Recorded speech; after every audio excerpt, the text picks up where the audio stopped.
Check, check, check. Okay, I think we have audio now. Can you hear me now? Thanks for calling it out. Well, damn, I gotta start over. Shoot. All right. Hey, welcome to Watcher DM. I'm Gabriel, and today I'm going to be working on my appendix-n submission. And Technobabbles in the chat is going to be working on his first submission too, his first jam for appendix-n, which is super exciting. I was just talking a little bit about what a game jam is for posterity, for those who may be showing up. And so a game jam is just a kind of constrained time. It's a time to make a game or game product. And the constraint is there to kind of force us to finish. It's like finishing is actually pretty hard. And it's also kind of there to constrain scope. So it gives us a kind of an excuse for saying, well, this can only be so big, or, we only want it to be this much work. And so joining up for a game jam is a great way to kind of, exercise the muscles of creation in a kind of lower stakes environment, and get to try out and explore and experiment. So that's what we're going to be doing here. The rules for this are that you get assigned a made-up appendix-n book title. Technobabble, what's your book title? I got Desert of Despair, which I'm pretty stoked about, but I would love to hear what your title is. And then the submission must be a TTRPG module of some kind. So it says here it's a point crawl, a heist, a puzzle, or good old-fashioned dungeon are all great options. You can technically do whatever. So I suppose while module is said here, I think it's possible you could do like a rules supplement or something if you had something that you wanted to do that would fit the theme. Oh my god, breakfast is kind of kicking my butt. Mother of the Underworld? Dude, that slaps. That's a great title. Holy crap. Oh man, yeah, I really want to see what you've got planned for that. Mother of the Underworld. Whew, that's great. Lucky boy. So the module must be no more than 4 A5 pages. So, I don't know if I have. Sure I do. So this is an A5 page here. And so by 4 A5 pages, they mean a front and a back twice. So basically 2 sheets of A5, or I think the more common way to do this is to take an A4 and fold it, and you get like a bifold pamphlet of A4. I think that's the more common way to do it. I am definitely thinking about, so last year I did Thunder Speakers of Bujao, and I did it bifold, but this year I am considering doing a trifold. And conceptually, the reasons you would want to do a bifold versus a trifold or whatever is that you in a bifold environment, you're working on like the single, you've got 4 pages basically, whereas in a trifold you kind of have 6, and then you basically have 6. I also was dabbling with the idea of doing like one of those crazy 8-fold like pocket mod zine things, but I think saner heads are going to prevail on this one. There's no predetermined TTRPG system the module needs to be for, so you can make it agnostic or system of your choosing. They do request a D&D edition, derivative, or spiritual successor, but it's not mandatory. And so I will be doing mine for Vaults of Varn, which is a D20 rollover, system with damage dice, and it's basically it's a D&D derivative in some ways, although it is, I think, actually technically a Knave hack, but Knave is a D&D derivative in some way. Most important rule: no bigotry, sexism, or hate of any kind is allowed. Best rules. Rules for humanity: don't be a shitbag. If you are a shitbag, it's the door. GTFO. While we understand that old pulps can contain inappropriate content, if it wouldn't fly in a book today, it's not worth referencing. It's valid. No AI content of any kind is allowed. No problem. And feel free to charge for what you make. A free digital copy will need to be provided for the judges. Okay, so those are the rules. The categories for judging: writing, visual design, gameability, and theme. Obviously, you can tell some of the theming here is that it looked like an old book. It looks like one of these kind of novels here. So that is a vibe we're going to be working on. In fact, I think a lot of my effort probably today is going to be figuring out how to make my art kind of look more like that stuff. There's some prizes, just fine. And the 2026 panel of judges are Jordan, PH is Silent from YouTube, Lex Mandrake is a writer, Tony Vacinda is a publisher from Plus One EXP, I think, Idle Cartulary, Nova, Bob Worldbuilder is going to be a judge this year, Jen Vaughn is an artist, Levi, aka Loot the Body, is going to be a judge. And then Isaac is Afraid, I think was a winner last year and is going to be a judge. Wrote Knight Errant, I believe. It's pretty good stuff. In fact, I'm pretty sure Knight Errant is available now as like a full-on zine. You can go pick that up. It became a thing, which is one of the value propositions of these things. Is you kind of get to kick something off and kind of see if it's got legs and see how people react to it. And then, if you want to explode it and blow it up and make it huge, you can do that. New post, Ennies 2026. Oh yeah, congratulations to all the Ennies nominees. And I guess, is it winners? The Ennies have been announced, the winners? Or is it just the nominations? Oh, it's the nominations. Congratulations to all the Ennies nominees for your amazing work.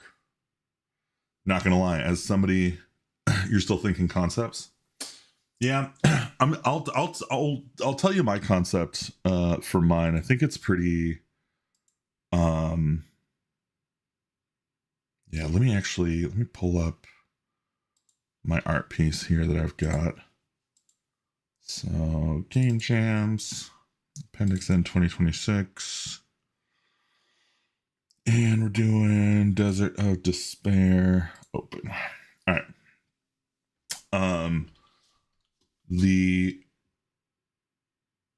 Do I have? Yeah, I think I do have. Pull this up.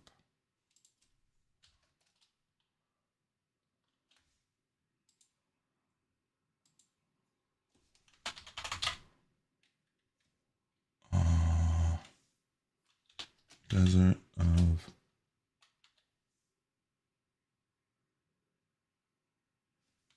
Despair.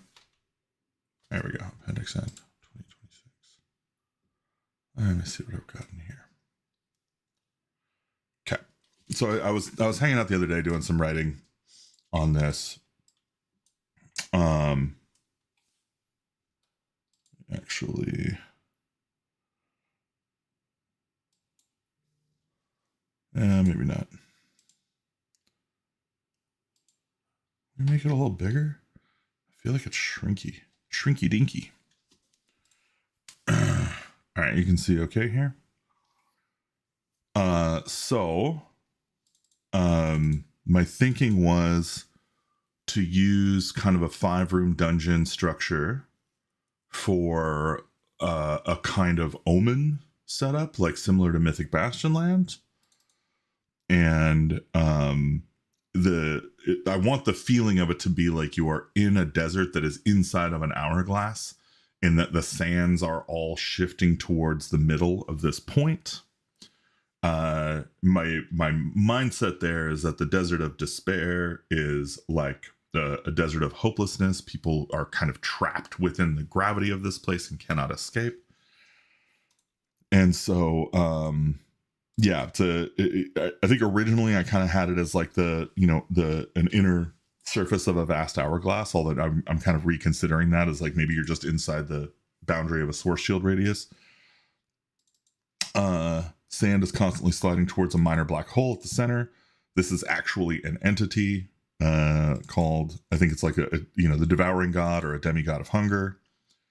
I've got some names here that I kind of pitched around. The dungeon is keyed to 2 things. So the 5-room dungeon structure and then the 5 stages of grief. I was like, oh, those overlap nicely. So this is kind of my mapping for that. And then kind of have some ideas here.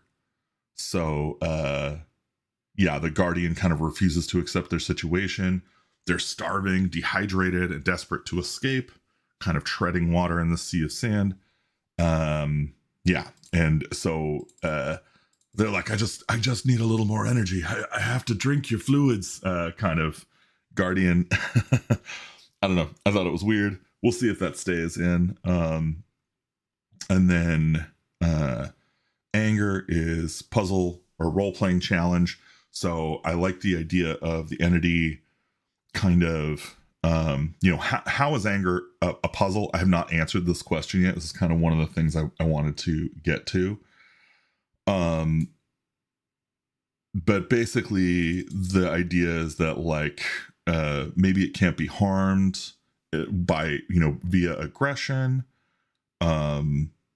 Maybe the environment kind of reflects and amplifies hostile actions. PCs have to redirect, absorb, name, or exhaust anger rather than defeat it. I was thinking exhaustion would be kind of a cool, like almost like if you're moving backwards in time, the guy who was denial was actually angry before and it's kind of become exhausted, or vice versa. We'll get to that. Depression is a trick or setback, is the trick or setback room. Bargaining, anger is always the answer. Bargaining is actually going to be like the climax kind of major battle. And so, yeah, I kind of was like thinking about this herald of hunger where you're like negotiating with it as it's kind of fighting you, which I thought was kind of a cool idea. And maybe giving up something, trading something is a way to kind of end the battle in a cinematic way. And then room 5 is acceptance, reward, revelation, or plot twist. So this is kind of the end.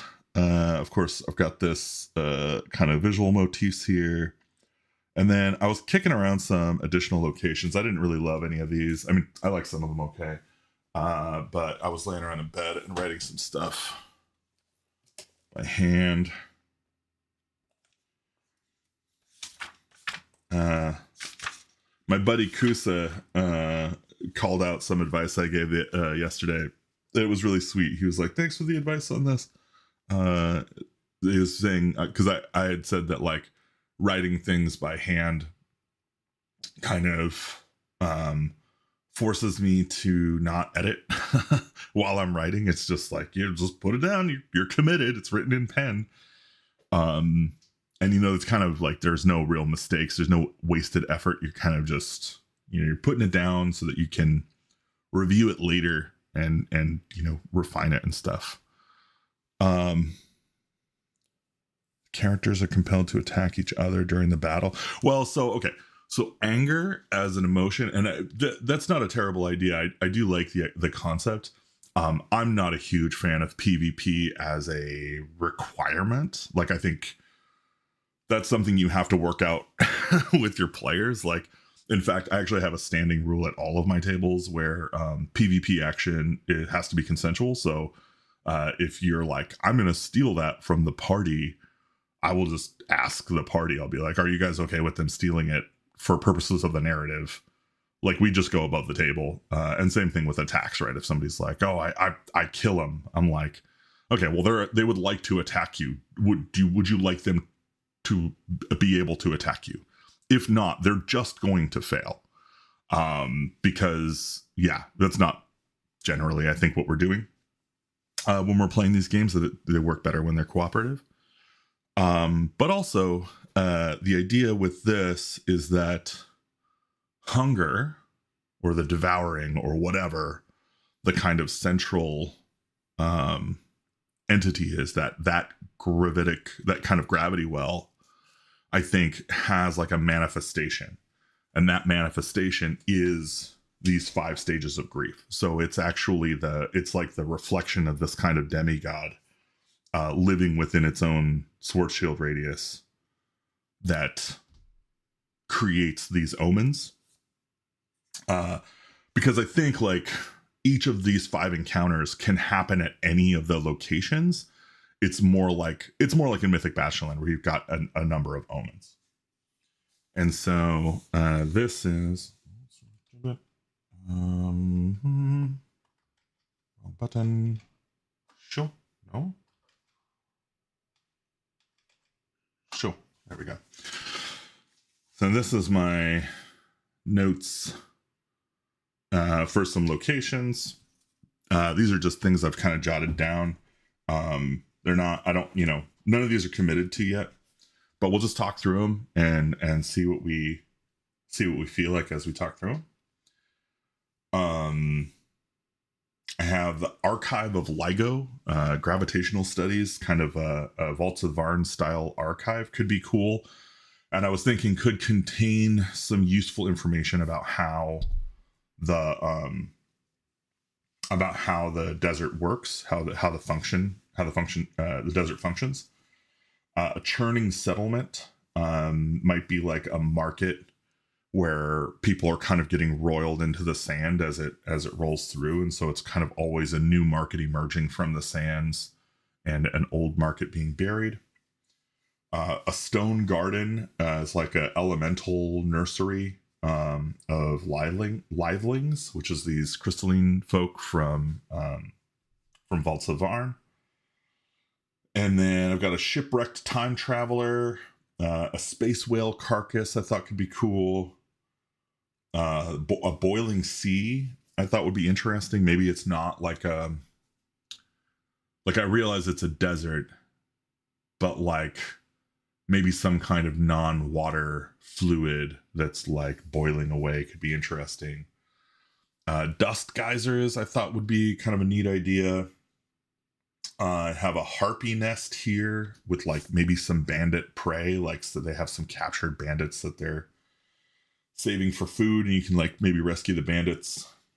A petty gods clubhouse I thought could be interesting. A shattered grove, so maybe some like trees or crystalline trees that are kind of getting shattered. I've got a roiling titan, so one of these like buried titans or whatever is kind of like fumbling in the sand as it moves. Synth grain mill, powdered memories, uncut dreams, just kind of playing around with some ideas there. And then a living cemetery. I don't know what that means. It's just me writing down ideas. No wrong answers when you're doing the ideation phase, so it's fine to just kind of put them down and come up with some concepts. So those are some of the ideas that I'm kicking around for this thing. But honestly, right now I want to focus on getting my visual stuff kind of worked out, and I'm thinking about what it will look like. So I think, let's see, 148 is halfway, right? No, we're at it's 210. That's our halfway mark. Okay. So 210, which means that 315. Is that our next halfway mark? Let's check.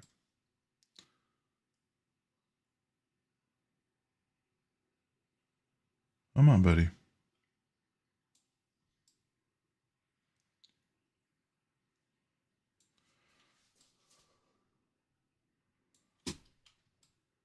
And then I'll duplicate this. And so I'm considering, what does it look like if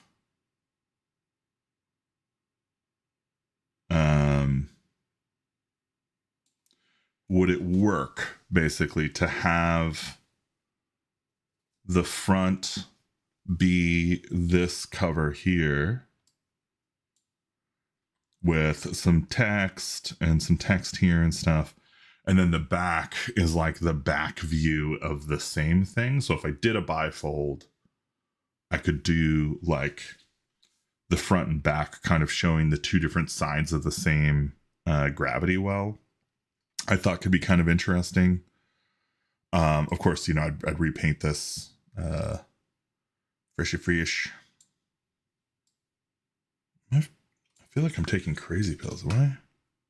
Cancel. Save that. So yeah, I think that's the idea for that. But first and foremost, I actually I need to figure out some title treatment, and we got to figure out some texture stuff. So I'm going Desert of Despair. And I think I was kind of messing with this a bit last night when I was working on the thumbnail. I kind of like this in terms of, you know, working within the appendix-n kind of vibe. I feel like this font has very appendix-n vibes.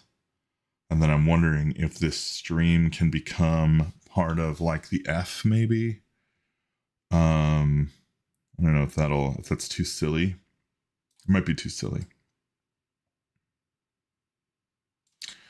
If we did, that would be the, oops.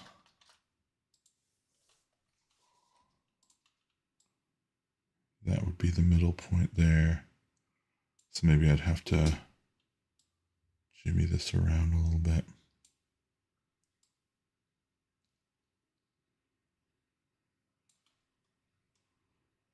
Interesting. Yeah. Not super sure yet. And then with this text here, I think maybe if we did like outer shadow, we do it like this color, and radius, oh right, don't multiply, just do normal for now. Blend mode normal. Offset. Yeah, what's going on here?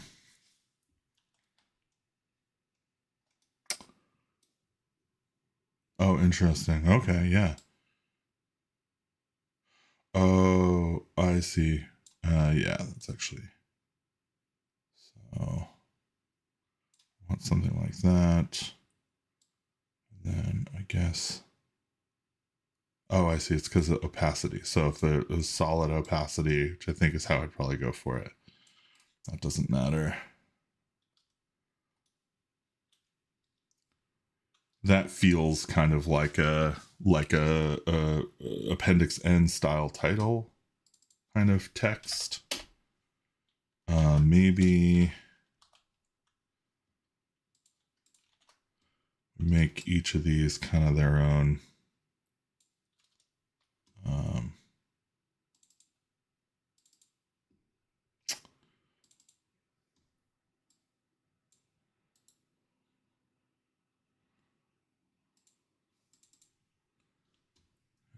Can I wish there was a way to copy effects in Affinity. Do this, do offset, and it's gonna be, it's not, is it radius?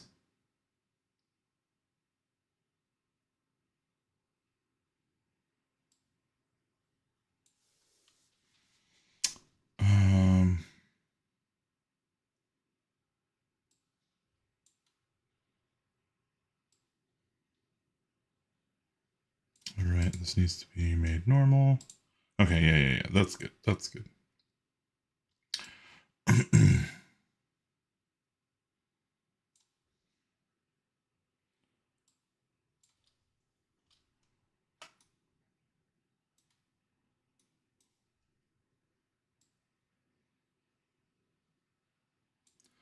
Honestly, I might just have to do this by hand instead of using this tool here. I feel like this isn't going to quite get me what I'm looking for. Right, this also needs to be an artistic.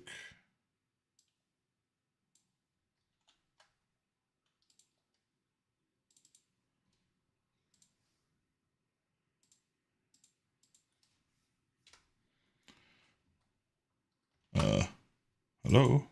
Oh, that's the one that needs to go. All right, cool.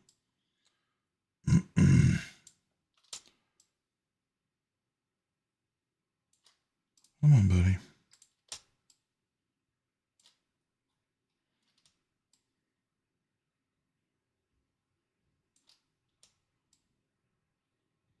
There we go. And effects. Outer shadow. Normal. Opacity 100. No radius. Offset. Actually, I think I can look at this one. So it's 26.9. Let's make it a round number so it's easy to duplicate. 30. And then this can just be a pointer to this. Close. So we could easily imagine this title.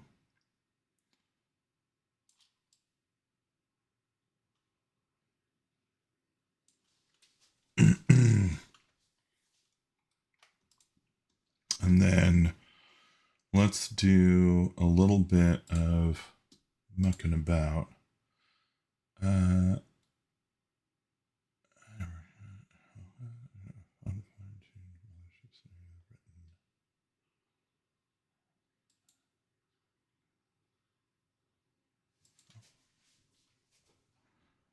Oh, geez. Sorry about that. Hey, did you know I have a Patreon? Oh my God. What's happening here? Oh my God. Okay. Whew. Patreon.com/WatcherDM or WatcherDM.com. Go check out my stuff. Sorry, I didn't realize I was in the middle of the screen the whole time. Classic. Woof. All right, let's get some tunes going. Let's throw some music on this bad boy. Let me also reply to this. Streaming right now. I'll pin you when I'm done. And music, please. YouTube. And we need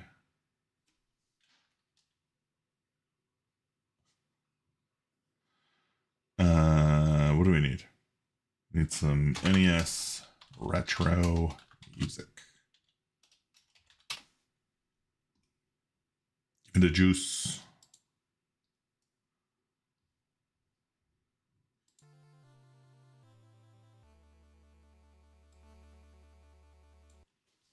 Okay, I think we're good.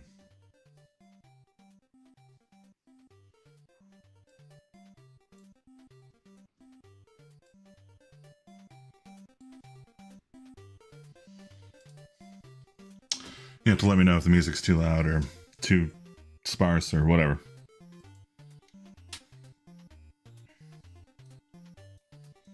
Okay, and then we're gonna throw one of these dusty book cover textures over the whole thing real quick.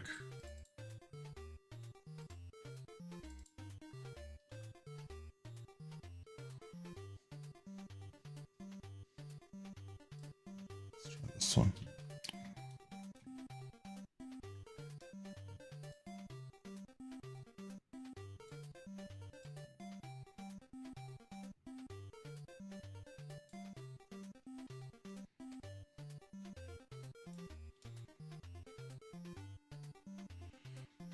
Yeah, the only downside to this is it's kind of anticipating a spine, like it's very obviously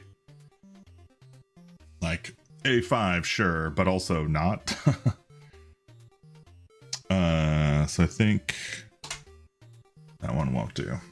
We'll have to try this one.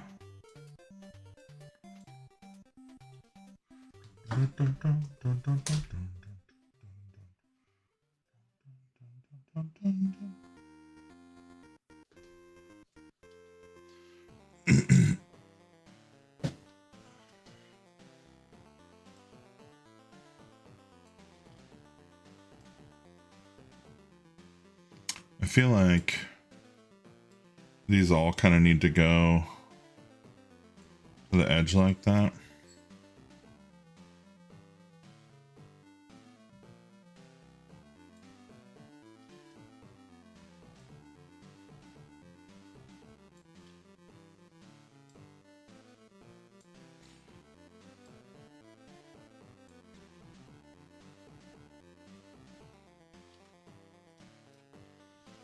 Okay. And then I think select from layer. And I'm just going to grab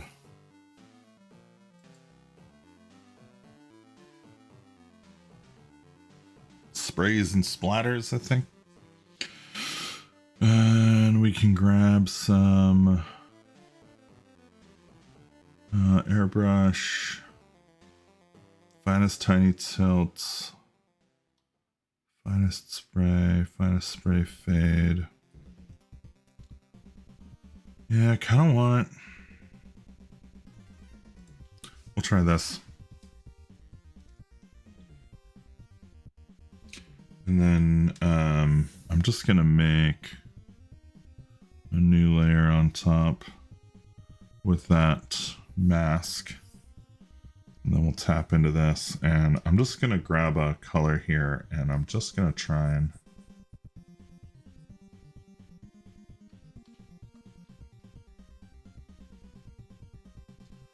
see if I can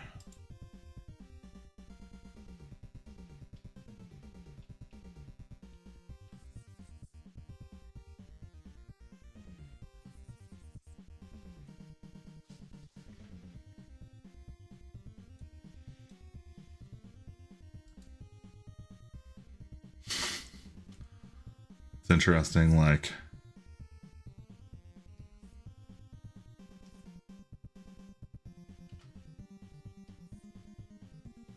so you can kind of get this kind of dirty texture on here, and then I think if I was to like kind of tone it down a little bit, kind of gets almost like what I'm looking for.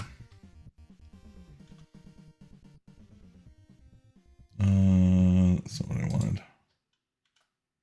Let's see here.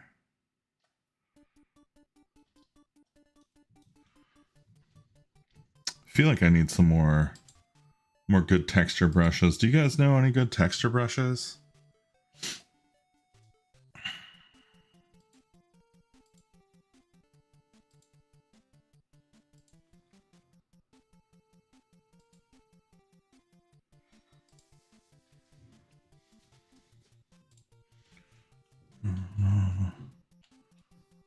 Okay, I'm just gonna swap this out.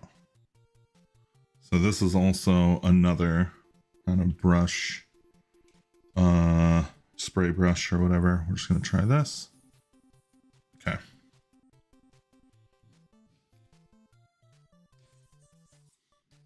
Yeah, it's too heavy.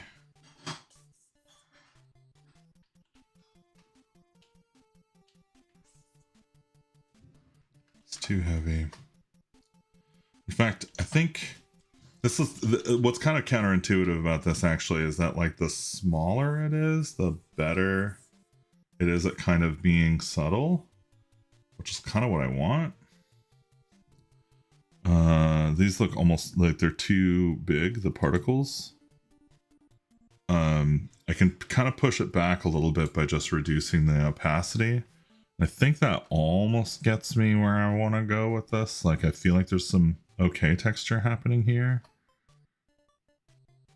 Like, it looks like it's been printed and shit on and dragged through a subway station. Like, that's kind of the effect. That's what we're going for here. So I'm not going to spend too much time on it. I just wanted to kind of get something started. And then I'll actually, you know what? Let me try. I think I might have another texture that I can put on the back.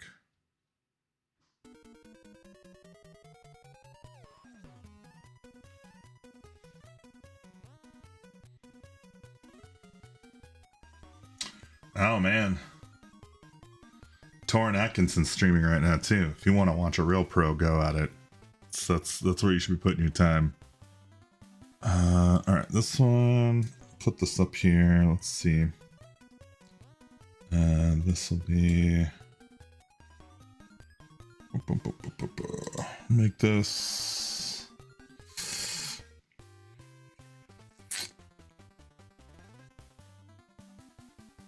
Screen add.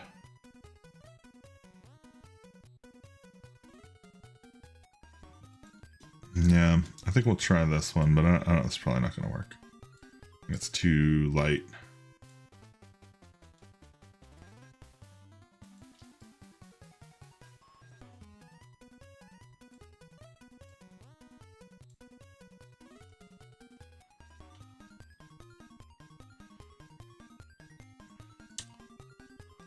I wish I had this one in. Oh, I do have it in transparent. Okay, cool. That's actually what I want. Although I think it's still really bright. Yeah, it's still really bright. Hilarious.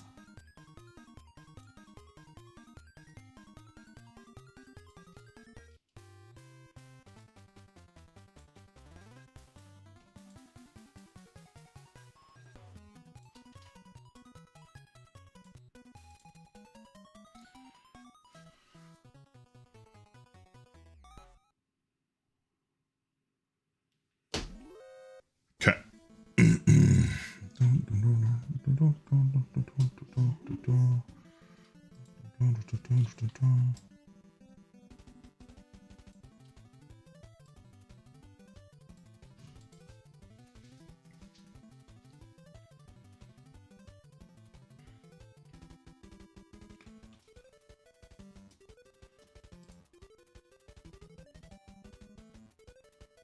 Has to be backwards, right? You can get this kind of dog earring on the outside.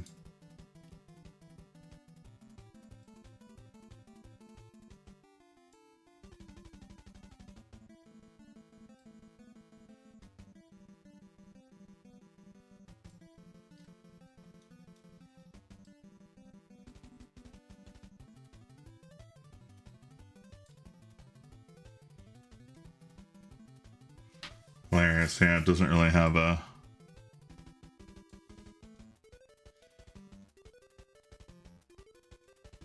Yeah, it's pretty close.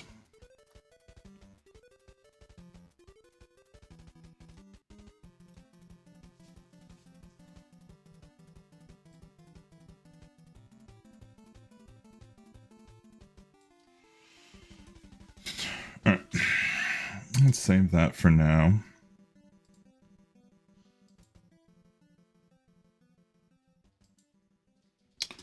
And yeah, let's go ahead and get back into painting. I'll hide all this stuff for now. We don't have to worry about text or texture. Just do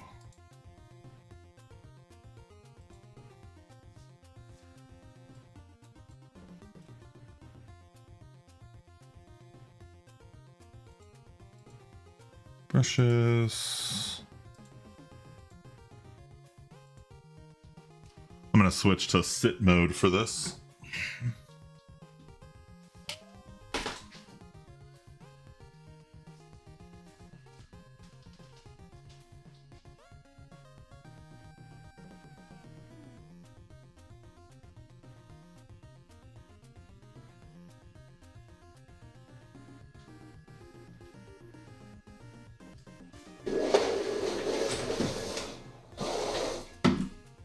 All right.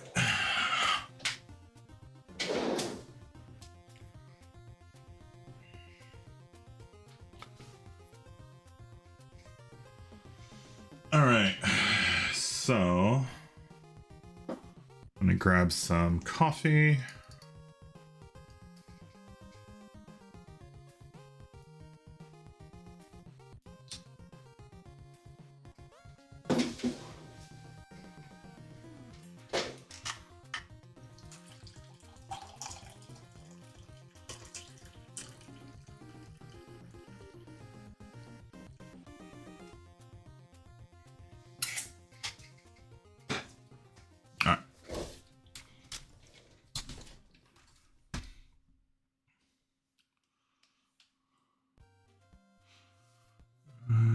Layer, we're good.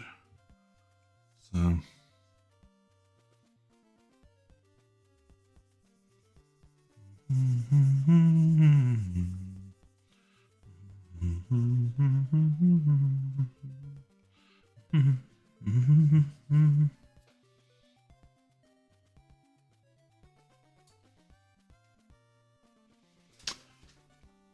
and one thing I think is probably missing from this is it looks pretty flat because there's no atmospheric depth. So we gotta look at some atmospheric depth at night, which I think doesn't really happen the same way. Atmospheric depth at night.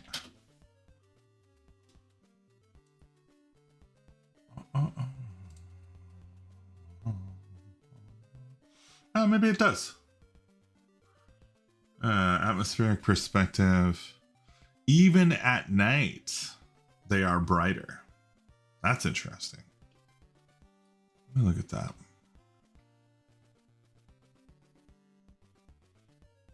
That's interesting. Yeah. Okay. So,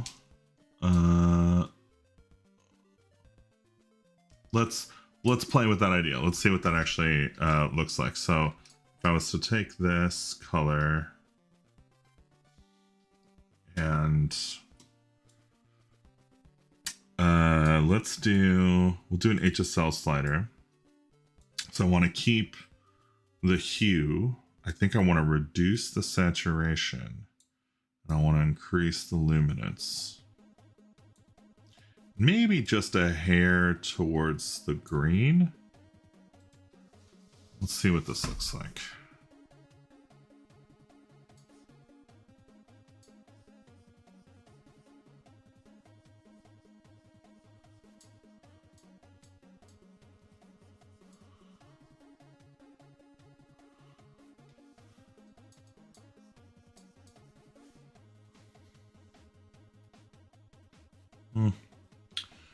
Yeah, maybe not. I feel like it kind of only works if you're talking about mountains.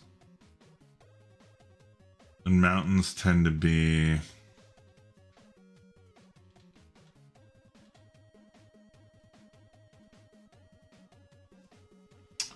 yeah, maybe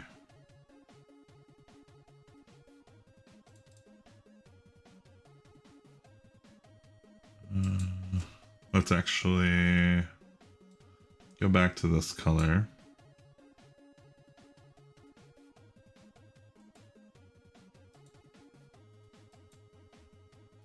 And yeah, we're just gonna try, but like, I'm just gonna put some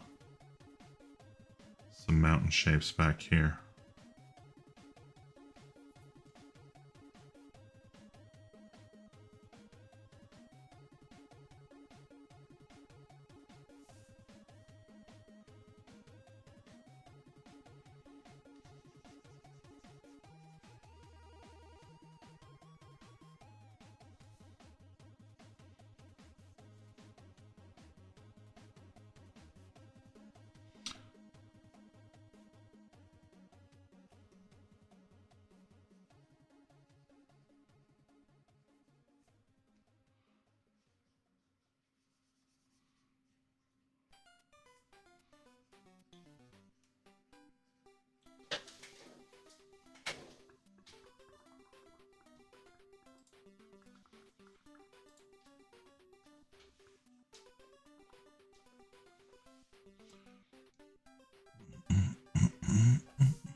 hate it.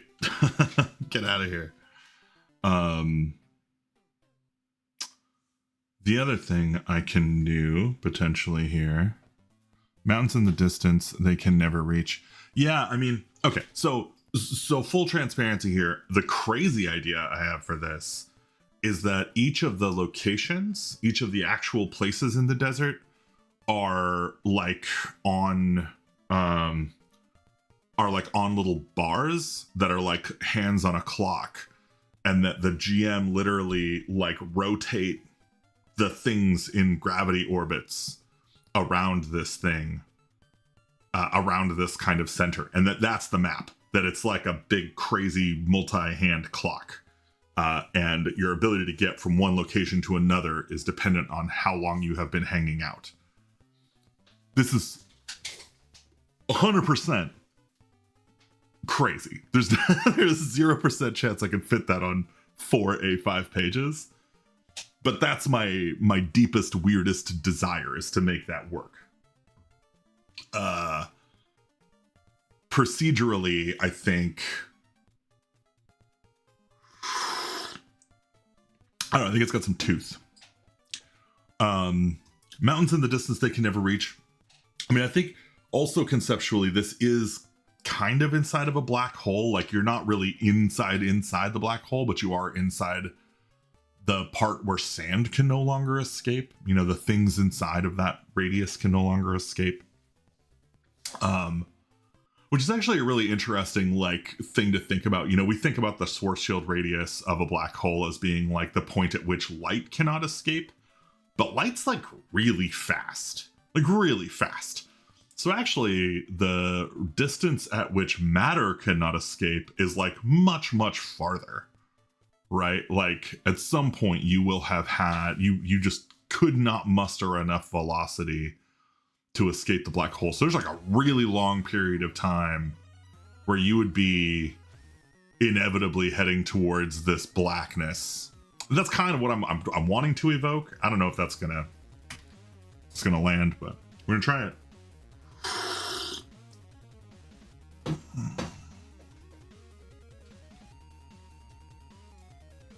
Silver Surfer soundtrack is kind of a bop, man. All right, so if I wanted to go a little more, I guess, which way does saturation go for shadows? Do things become more saturated or less saturated in shadow? We're gonna try more. We're gonna go for more saturated and see what happens. Let's play. Let's find out. So I kind of want to.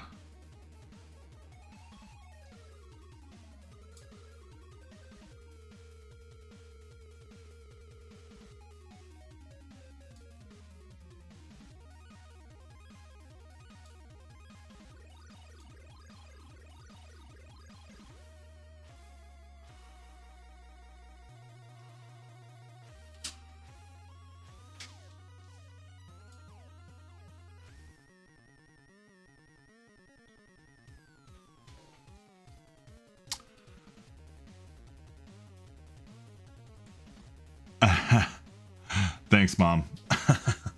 trying to hit that flow state. 200 joules. I don't even know what that is. What's 200 joules? So cool.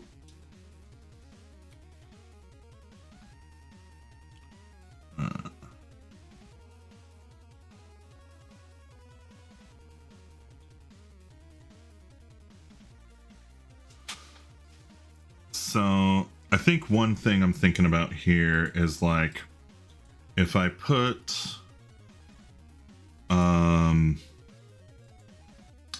really kind of do want like, maybe textures. Maybe textures is the thing that I want. This is actually the thing that I want. Grunge. Yeah. This is, oh, halftone. Oh yeah, textures is dope. Okay, but like for now, I also think, oh, I got some splatter brushes. What do you do? Who are you? Oh, you just look like a splatter. Okay, so it's not just a clever name. Dry media is also another good one. This has got some pretty good kind of chalky, like dusty chalk is a good texture brush for kind of getting something in here. And so if I was going to, am I on a fresh layer? I am. So if I was going to like kind of layer in some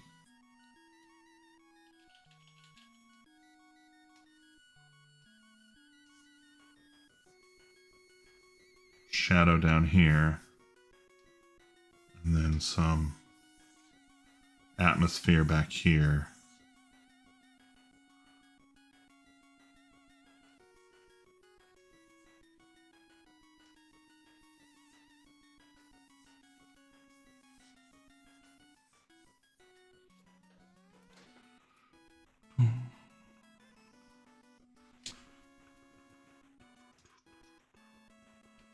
Because I feel like this light here should be generating some atmospheric depth. This is too much, but it's, you know, you could maybe bring it down a little bit. I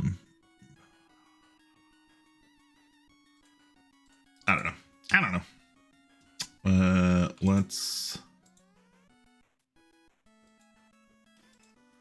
I dislike this, so we're gonna get rid of it. And I'll put this back behind here, and I'm just gonna merge these two. And yeah, I guess maybe we'll just do some drawing. Just some drawing's enough for now. And in fact, I think actually the real thing I need to do here is to redraw everything.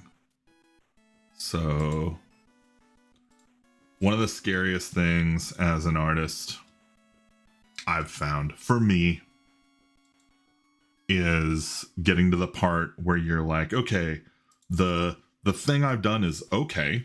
It's okay. It could be better, but it's okay. But I need to do it again. And I need to do it better this time. So that it's not just okay, it's fucking great. You know what I mean?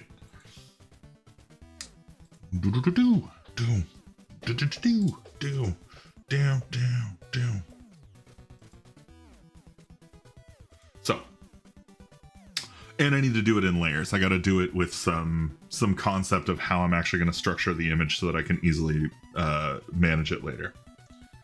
So we've got our fresh layer. We're going to bring this down in opacity so that we can kind of easily see what we're drawing on top.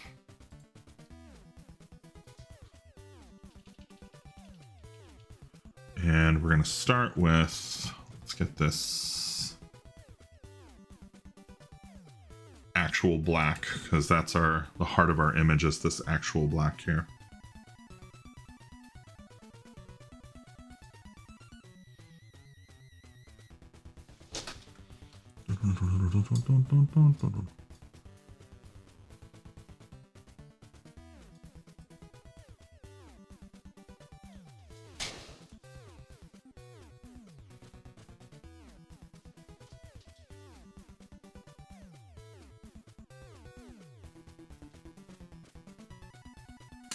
Teenage Mutant Ninja Turtles, man. Hey, to all my American friends, happy 4th of July. Happy birthday, country to the south. You guys are pretty alright. Alright. Let's just get this filled in here. Oh, do I have? Right, I still got this texture on top. Okay, that's why. I was like, geez. Feels like I'm picking up a lot of dust here.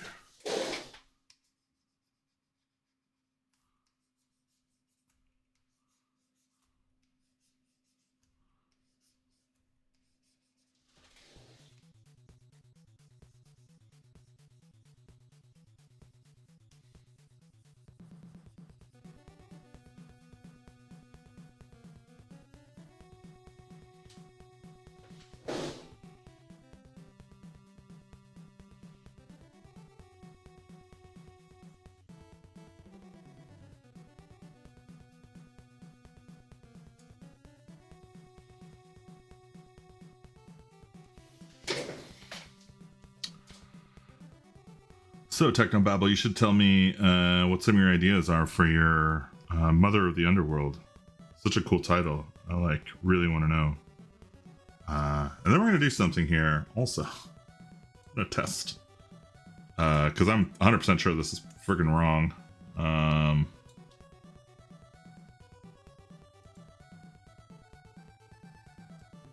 No, that ain't it. Nope, that ain't it. Does it come from here? Does it go from the center? I guess it does.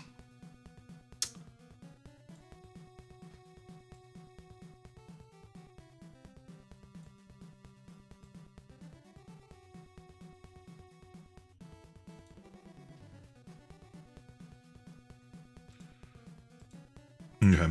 I'm actually just going to take this thing out to the edges here of this so that we're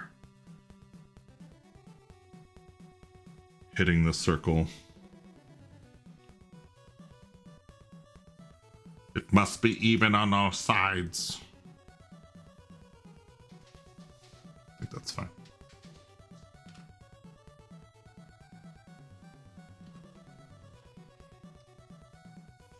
Also, I need to hide these so I can see what I missed.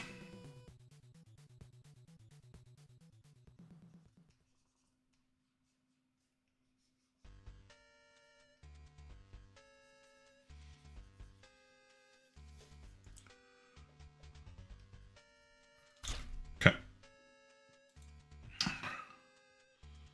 Put that back on. Okay, so there's our hole.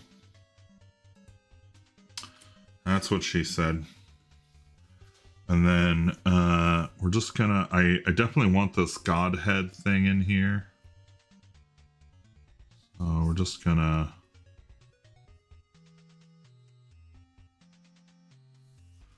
sketch in where that's gonna go. Hey, Waco! My dude! Thanks for coming to hang out.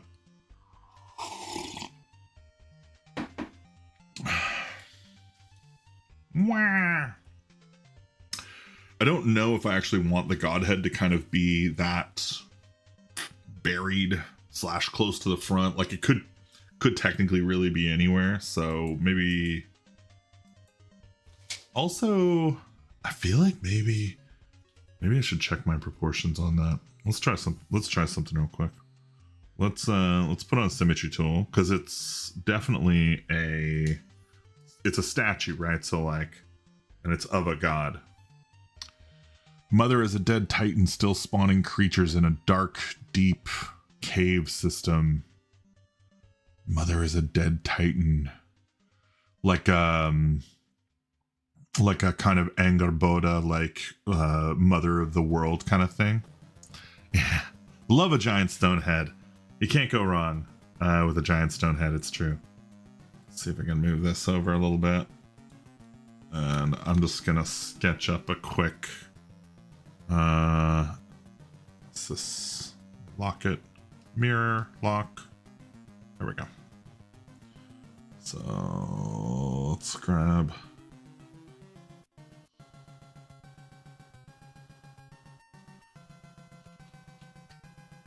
I guess that about half there.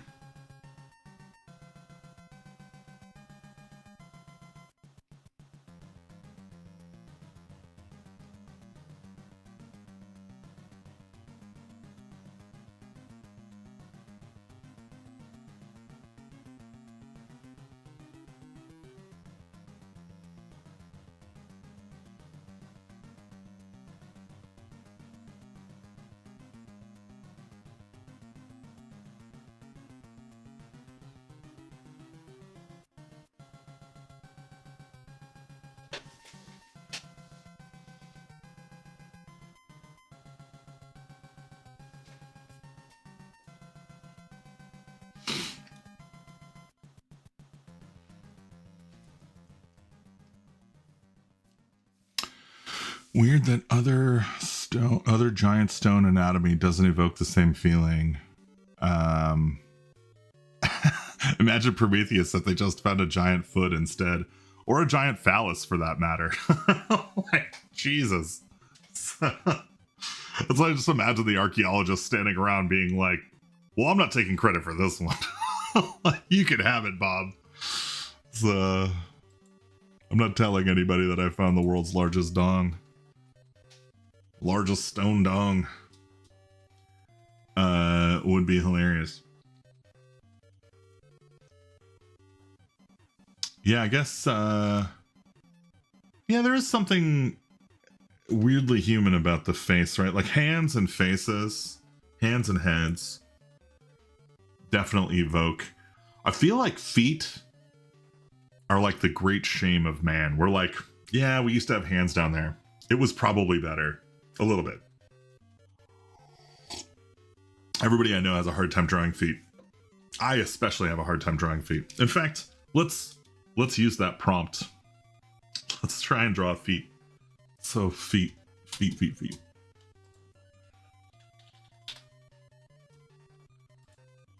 Let's grab a little reference here. Man, Google searching for feet gets you some weird shit, bro. Here, let's just snap this over. It doesn't matter. Hey, feet. Look at your feet.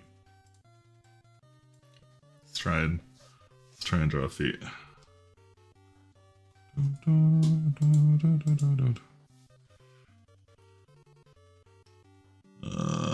Where am I? Art, draw. Huh.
I feel like I'm okay with doing feet if they have big toes. I feel like there was a giant foot statue in Lost, but it worked because it was clear that it was a remnant from a bigger statue. Yeah, sure. I mean, like, what Colossus of Rhodes or something? Aren't there the feet? Did they find the feet of those? Did I? That was weird.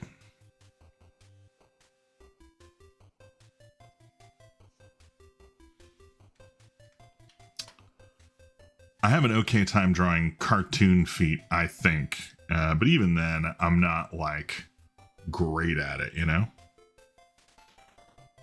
There's always kind of, I don't know, that doesn't look right to me. That just looks weird and lumpy and wrong. And in fact, I'm going to prove that it's weird and lumpy and wrong and that I don't know how to do it by pulling it over. Showing you. Oh no. That's actually not that bad. These toes. See, I make them too big. Like the Colossus of Rhodes. Yeah. So, I know things. Okay. So, not a terrible... I got these okay, but I started drifting out here, which is funny because that's kind of where I started. So I probably should anchor from where I've kind of got my... Oops.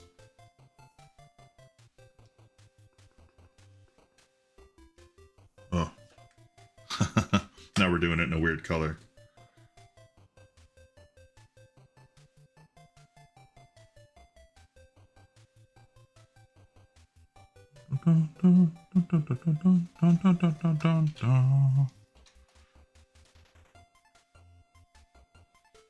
Okay, so this actually needs to be something like that. Then this is just a little lump of flesh on the side. Little side flesh lump. Let's see if I did it this time. Pretty close. Eh, not bad. Not bad. Still a little big. Still a little big. I think I might even be in a position to say, like, If I shrinky. If I shrinky dinky. You guys remember Shrinky Dinks? My buddy Jackie made minis out of Shrinky Dinks. Oh my god, I'm still in I'm still in symmetry mode. What am I doing? What am I doing with my life? Get out of here. Oh my god. So silly. Alright. Let's try this foot here. Let's just try drawing that. So foot coming out like that. We get some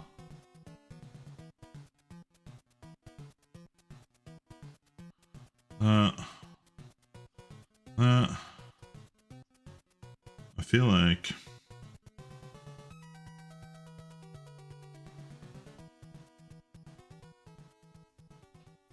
it's definitely too big. Definitely too big.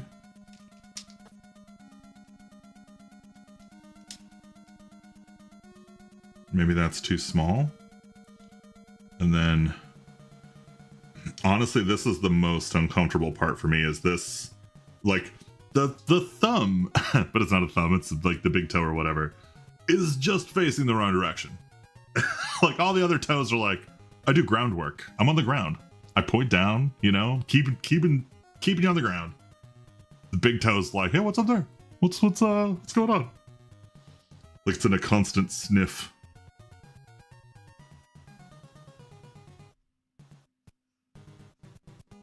And like, yeah, see, look at that.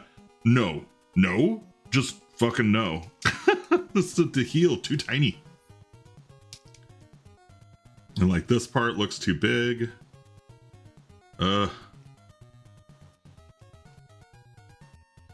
this, let's see. So this is where we kind of lump over into leg territory. And down here, ugh. My brush has gone batshit. And you end up with some, yeah. This looks terrible to me. And it's maybe the worst foot I've ever drawn. But it's not even that inaccurate. You know what I'm saying? This does need to go. Come on. Does need to go more like this, though, I think. Still, though, that just doesn't look right. I don't know, it doesn't look right.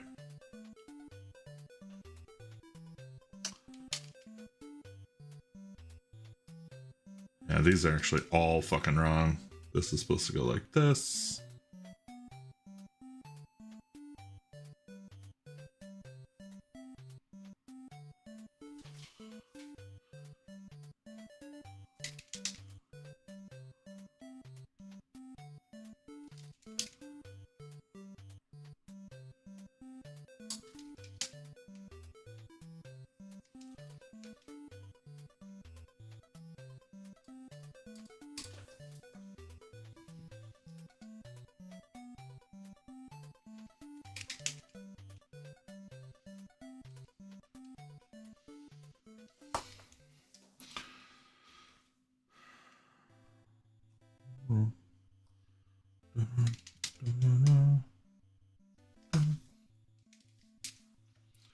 Alright, that's a little bit better.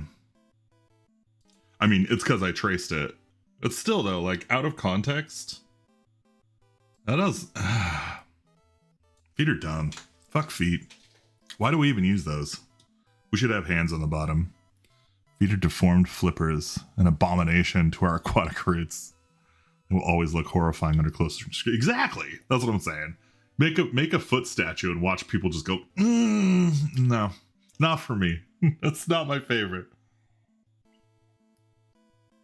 Okay. So, back to our head. Back to the headline news. You get our feet out of here. We've done enough distracting. Enough distraction.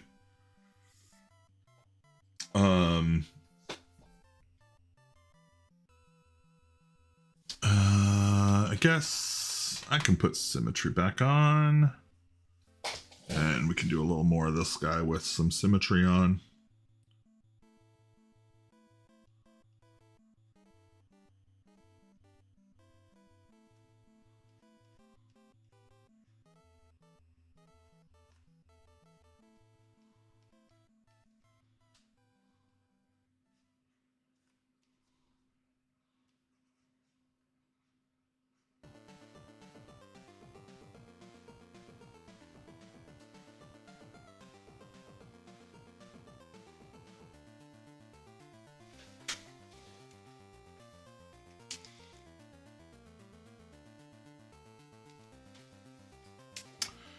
The Lost Foot statue only had 4 toes. I think that was a big part of it. Interesting. Why only 4 toes?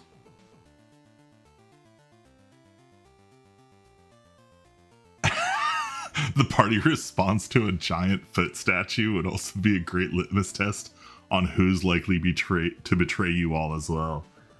In fact, putting in an NPC who's like, no, I like the foot statue. Like they're definitely the bad guy. That's so funny.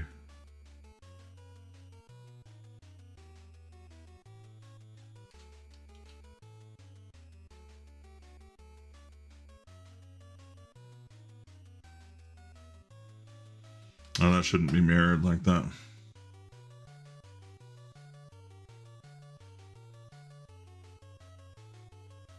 Also, hey Austin, thanks for coming out, man. Super stoked about our game today.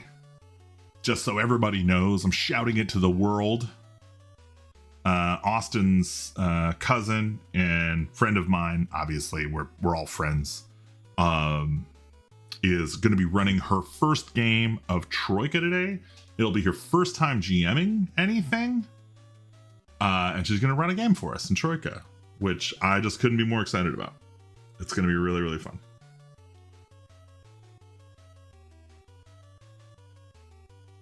She is famously the druid who kept turning into a bear and hitting people with a crowbar. Oh.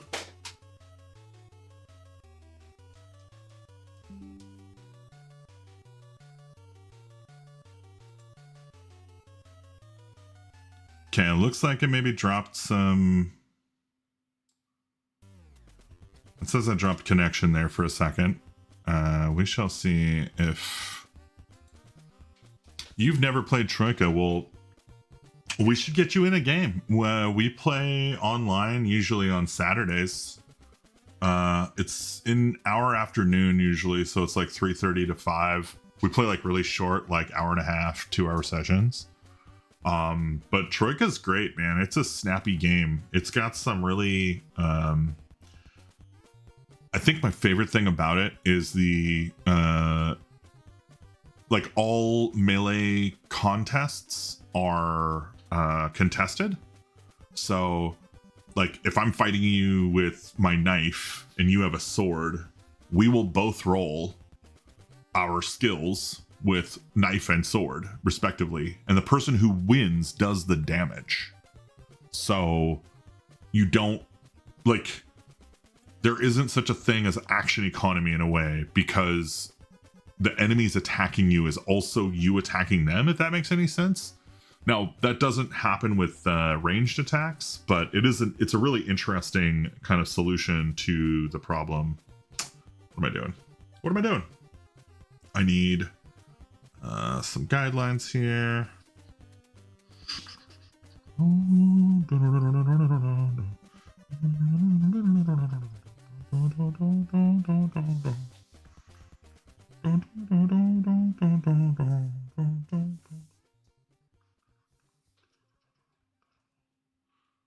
Okay, let's see if we can get this head.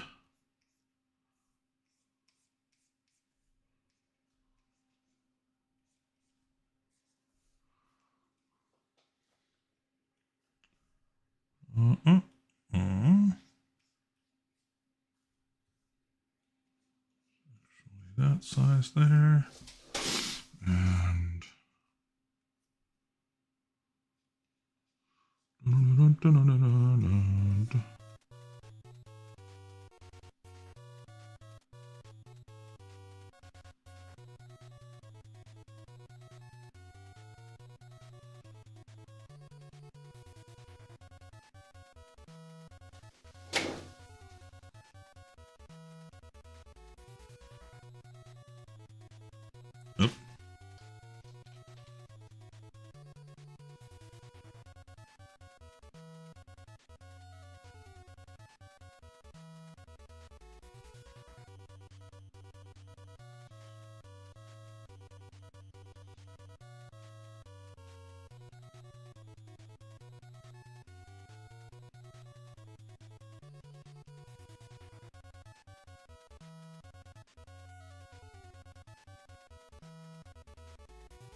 Damn, man.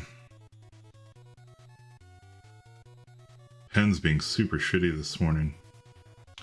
Dude, seriously, stop doing that. Oh my god.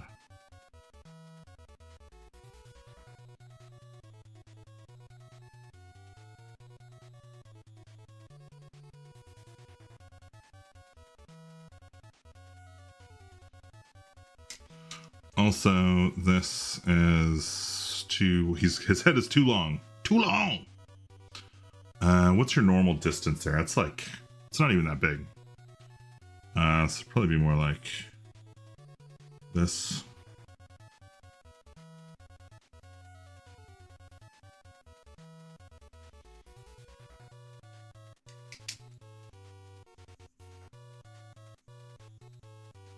Get out of here, ear. You're in the wrong place. You too, head back. I feel like now that I'm looking at this way, I feel like the forehead is too big. His head is too big.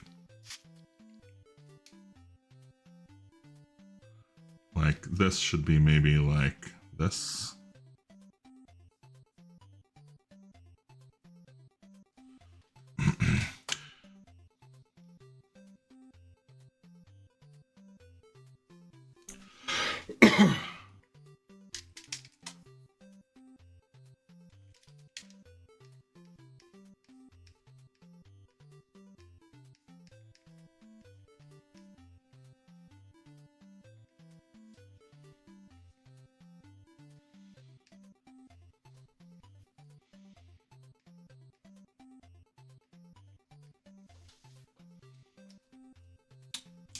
You look dumb, sir. Why you look so dumb? Would you look okay if your head was shorter? Do you look dumb too? Oh, am I in the wrong layer? I'm on the wrong layer. I thought we were doing this together.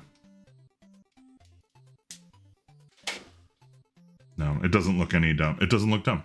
It looks better, in fact. I like this better. Okay. Interesting.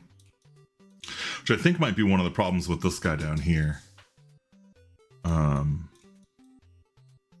So if we were to take these two, let's merge them together, and then let's grab this guy here and just paste him, and move him down here and just kind of tilt him. Maybe increase his size a little bit. Yeah. I think I like that better anyway. Like, as you could kind of imagine here, like if he's in this sand here, right, we're talking about like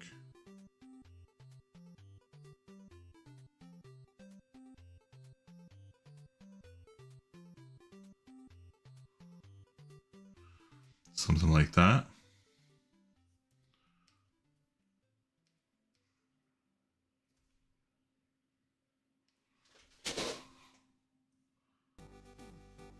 Oops.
So we hide that. Wait a minute. I feel like I'm still missing. Is that you? Okay, cool. I'm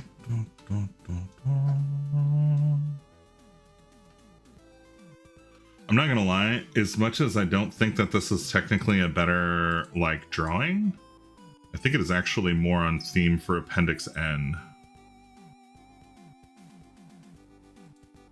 Though, I feel like maybe I am still mucking things up over here a little bit. Like, I kind of want this to be more like that.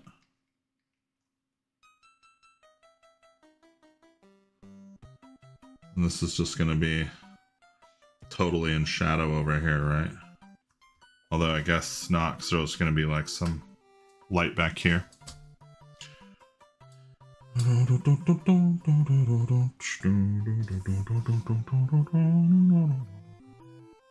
God damn, dude. I badly need to upgrade my computer. This is getting stupid.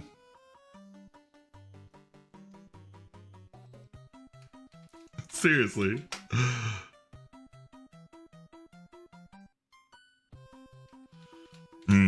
Interesting.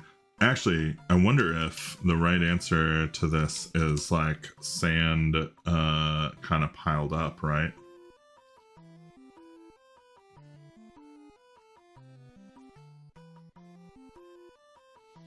It's interesting.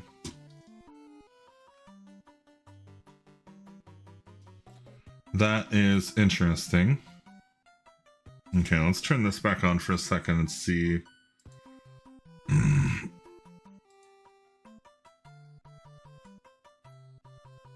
There's one thing I really like about the original drawing that I want to preserve, and that is this. And a lump. I got a good gravity lump going back here, and I don't want to lose it. Nope.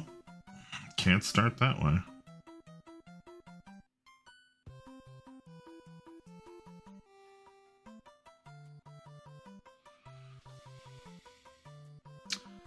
And one concept I was kind of working with here is that these dunes are kind of like,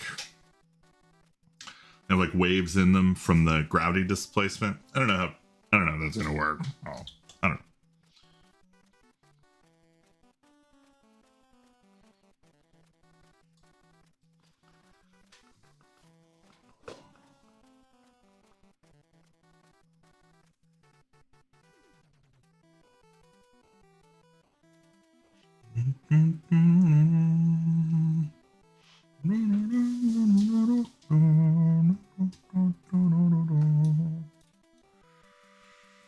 All right.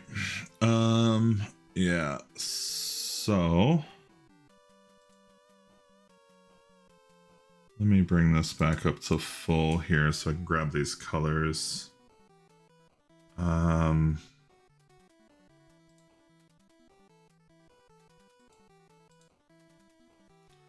I do like this blue, although let me look at it in CMYK space.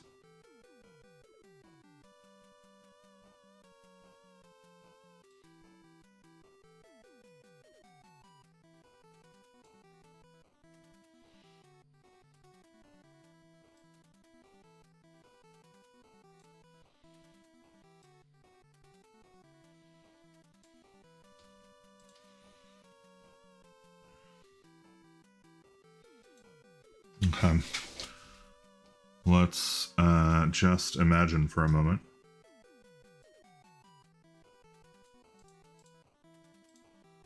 Can I grab everything under? Are you the one? You are the one. Let's grab everything under here. Let's make a new layer. Let's fill it with this blue. We'll pull this behind here. Floating islands. Are you suggesting floating islands for the?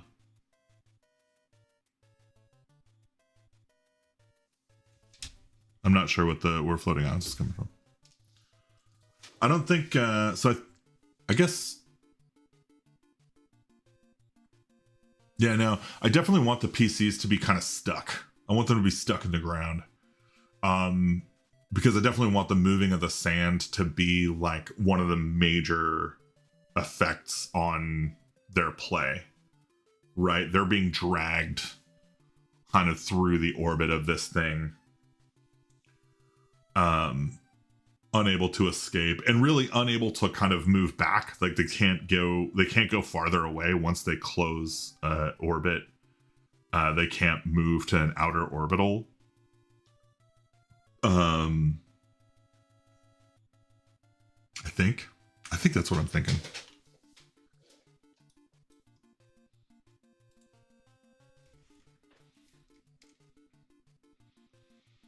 Okay, let's turn this back on real quick. Let's hide this. It might be too soft. The color that I've kind of picked might be a little too desaturated.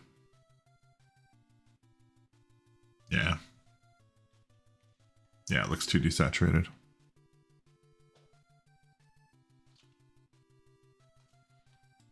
All right, we'll go back to this color. I guess it's not.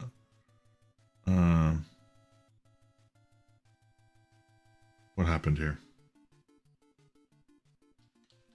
Oh, I see. Let's do this. Sand waterfalls. Oh, that's interesting. So that's a cool idea. I think it would also provide like a really interesting visual. The problem is that like the objective here is actually not to fill up all this space with art. It's so that I can use this space for text.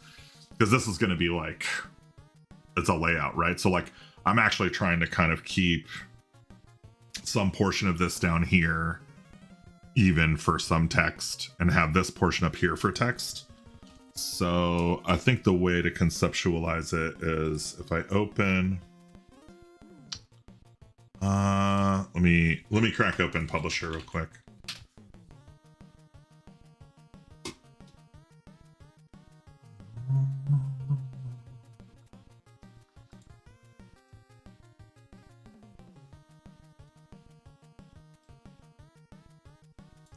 This over here.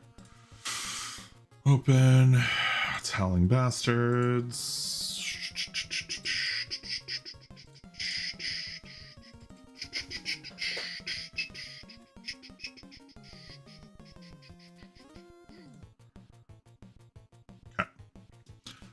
So, let me place Desert of Despair.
Oops.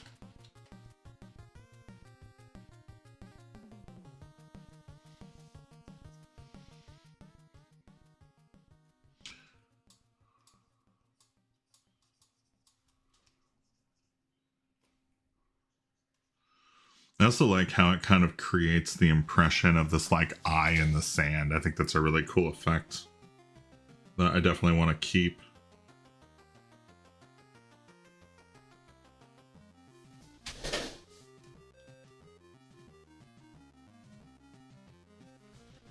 God damn.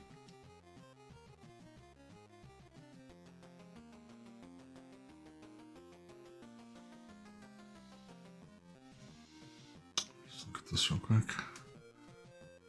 So this kind of shatters light out in this direction, and then I guess maybe it's not like that. Maybe it's like, oops.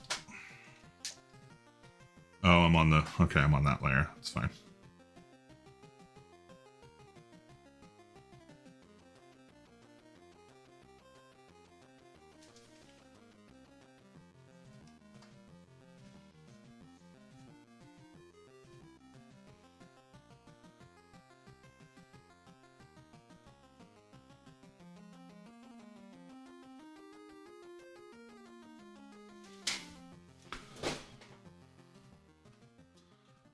And I think I can get rid of that line there too, right? Okay, so yeah, there's no line there, which is good. And then I think, oops, this here.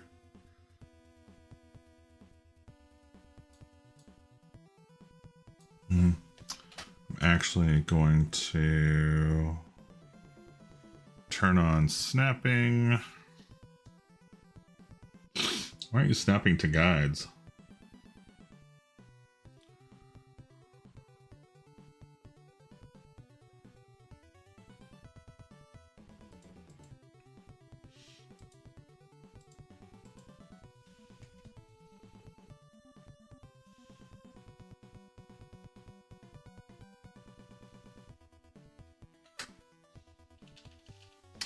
I don't know why snapping isn't working.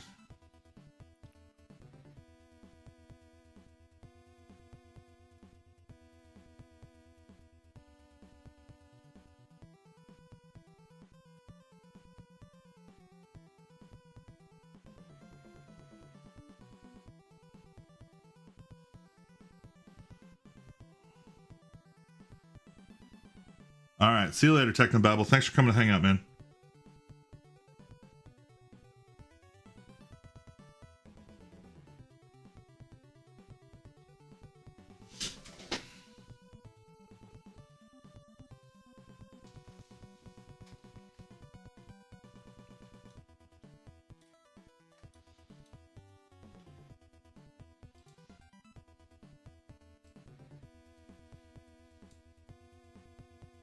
Oh, whoops.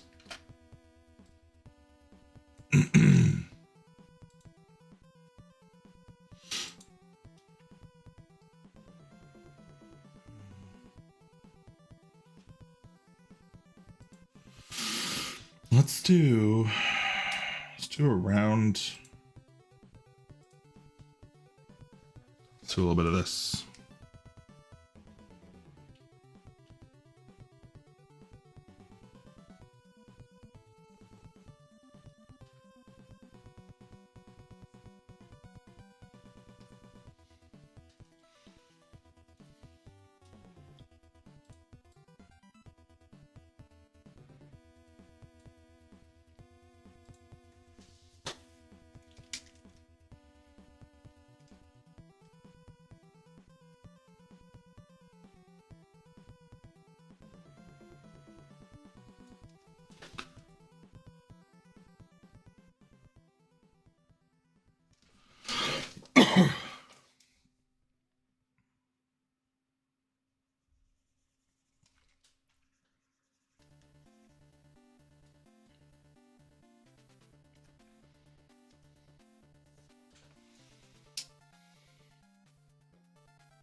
You know what? It needs to be on. Okay, that's what's up. I see. Okay. Yeah. I don't know. Maybe it's fine. Maybe it's fine the way it is. I don't know if I'm going to keep that, but it's in there now. We'll see. Get another layer here.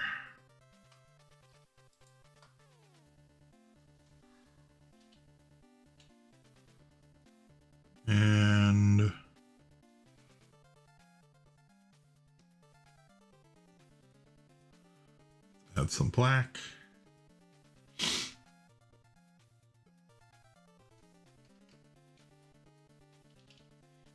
Turn this off. So it's just.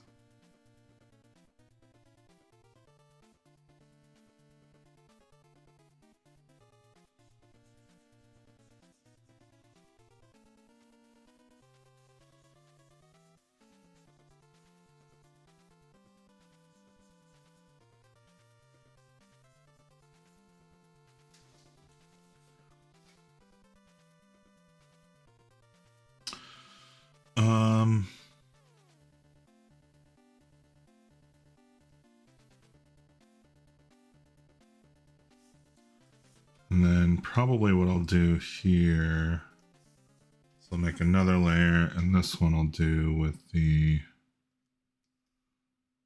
Rusty Nibs brush.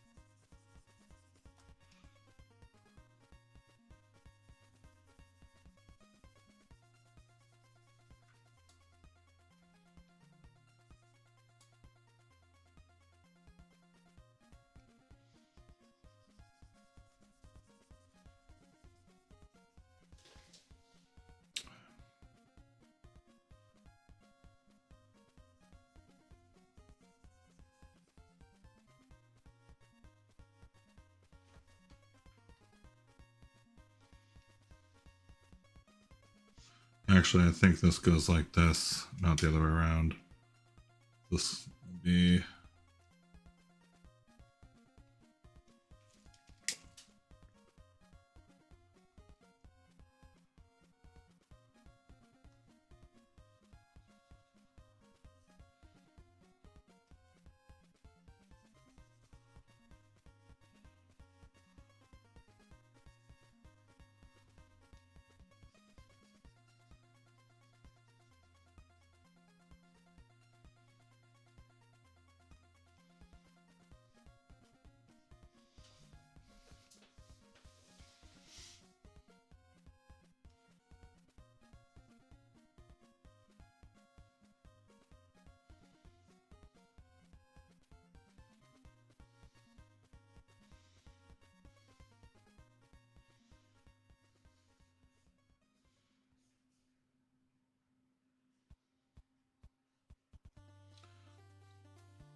Okay.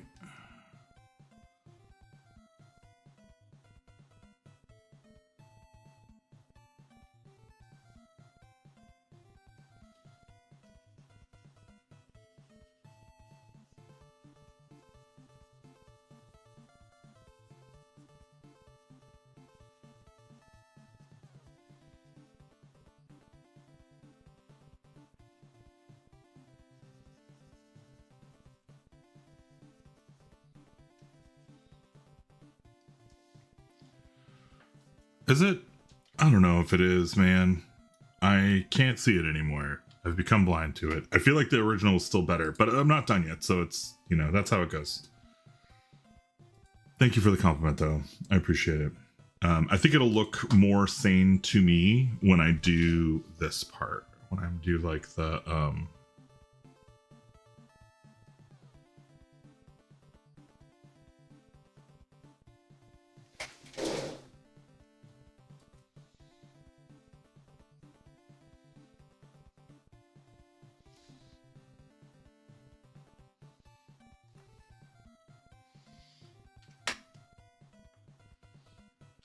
course, if I fuck it up, it's not going to look good. God damn it. Oh my God.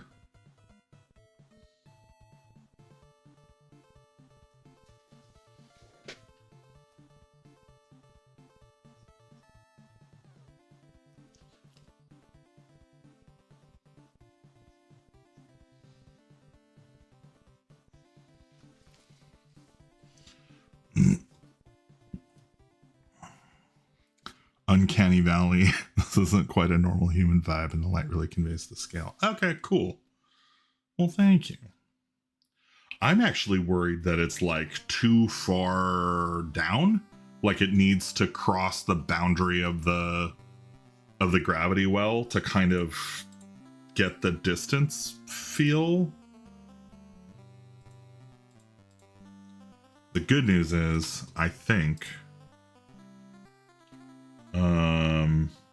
I can just like, oh, nope. Where's my...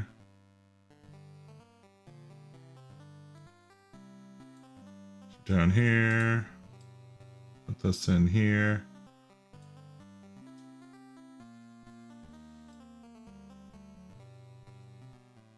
Oh, right.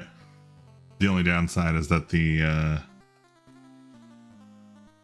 this glow effect would need to be modified, but I could definitely bring this up here, right, and like move this behind and be like kind of where I want to be, I think. But I'm not sure. I'm not sure if it's going to be, I mean, it could, whoa, stop. You. Oh, psh. Put it inside. You're outside. You're not in the club.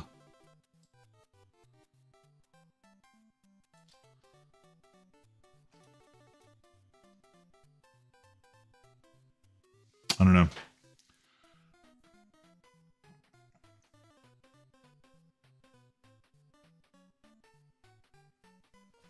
Yeah.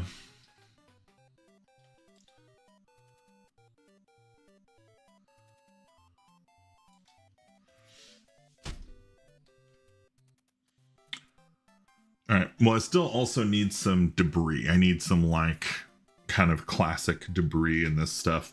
But I think, you know, this project's got a couple of weeks left. I think what I want to do now, fix this. I feel like you should submit some of your artwork for an any. I definitely think you'd. That's very kind. That's very sweet.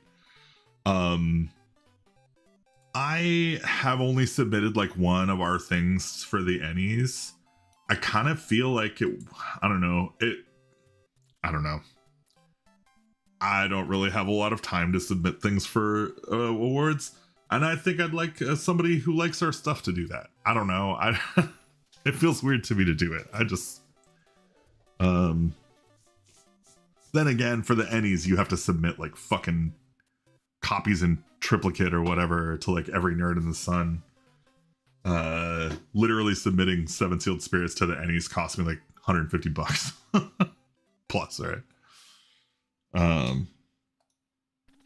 And if I'm being totally honest with myself, like there are just better artists like in our industry, like by a fucking galaxy mile, like parsecs farther ahead than I am in terms of quality of rendering and artistic experience. Like I'm not saying that my art isn't good. It's fine. It's very passable and it does a lot of work, but I definitely do not yet feel award winning worthy, but I appreciate the compliment.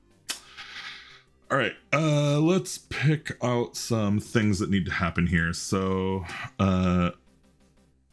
conceptually, there's going to be some text in here. So we'll say this is a header. This is some body text about the adventure. And let's put our header 1 in here, and we'll put this as our body. And then let's do a subheader.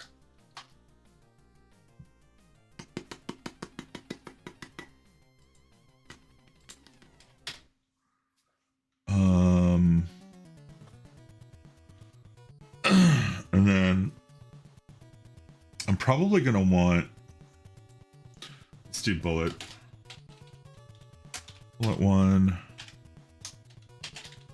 bullet 2. I don't think I'll need bullet 3, but just in case, let's do it.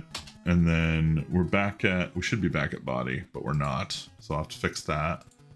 And multi-topic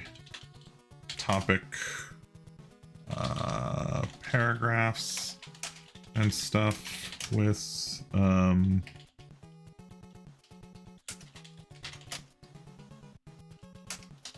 monster call out, location call out. What else am I gonna likely need? So Vaults of Varn has Exotica, which I want to call out in a really specific way, I think. Okay, so these are some text styles that I need to sort out. And I need to sort them out in 2 flavors because we're gonna have inside and outside stuff. If I go view guides and I turn on, oh, you know what? Actually doing this the wrong way.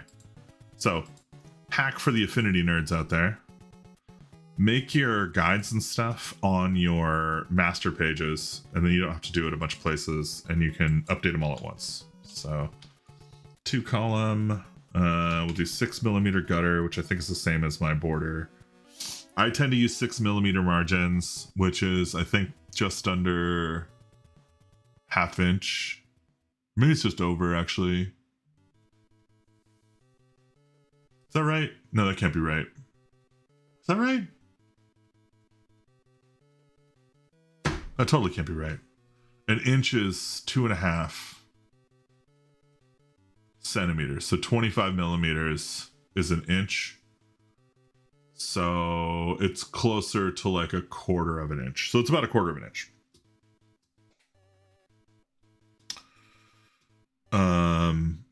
Okay, so that's done. We got our guides in here. That's good.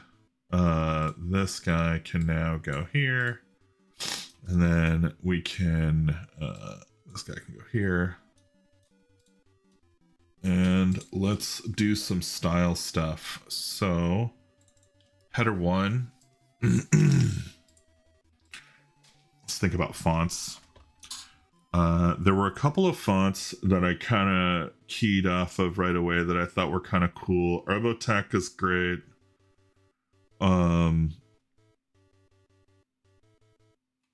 But probably not for this project. I think Changeling Neo had some vibes that I was kind of digging. Elevon, it's okay. You know what I should do is actually not write header. I should write something that's going to be interesting. Let's put something. Let's put something from the book here. Something that I wrote down already.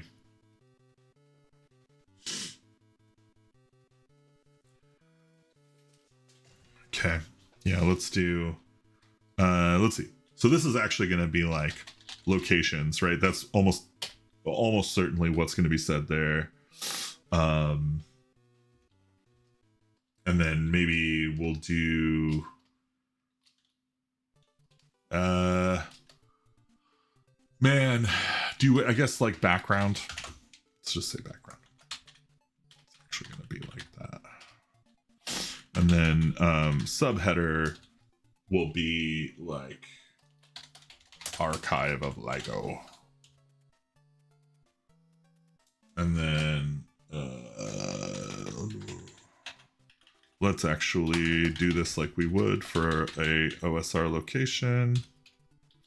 So we'll paste this here, and here we'll just talk about what it actually is.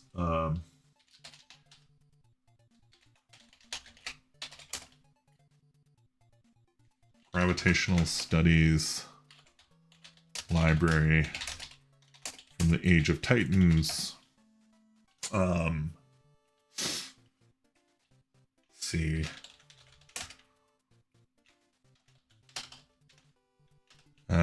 Shifting static ghosts of ancient scientists wander through broken machinery. And we'll say scientists.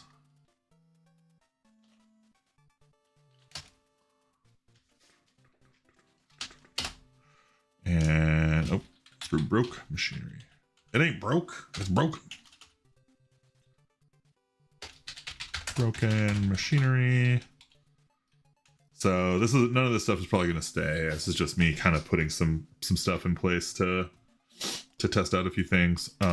Backgrounds, Desert of Despair. Okay, man, gotta go have dinner now. Thank you so much.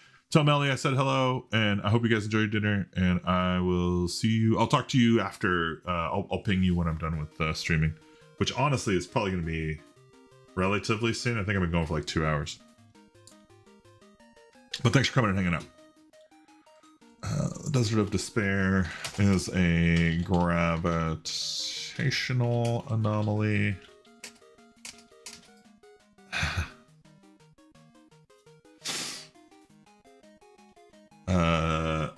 In the heart of the Varnish interior.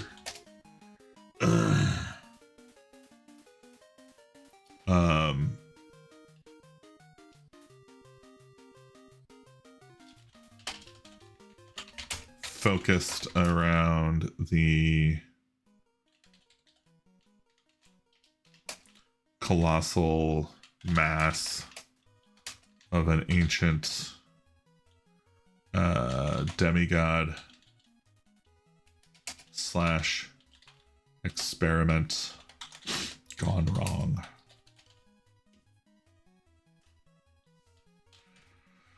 That's fun. Those are fun ideas. Broken machinery, and then I'm just gonna say Exotica. Apparently I'm not. Apparently I'm just gonna type some garbage. Garbage though. Okay. Now let's muck about with some styling. Let's try and get some stuff in here. So the header. We're going to start at the bottom here. Zen dots, no. Although I legitimately don't hate it. I picked up Winona doing something for Dolmenwood, and I kind of love it. Verve might be good actually for Varn. It's kind of got a certain je ne sais quoi that I don't hate.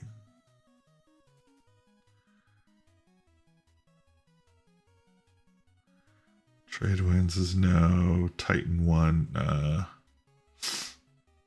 Does Tachyon have hairline, light, thin, and regular? That's not a no. I don't hate that at all. Storybook. Special elite. My typewriter font. I don't want Sugoi. Salvation. Meh. I always love this one. I think it looks super alien-y.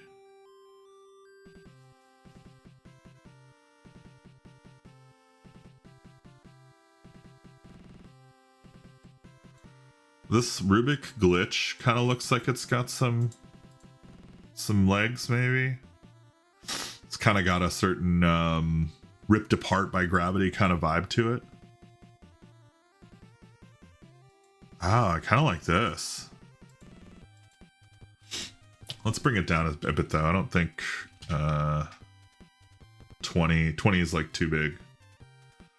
And then let's do paragraph.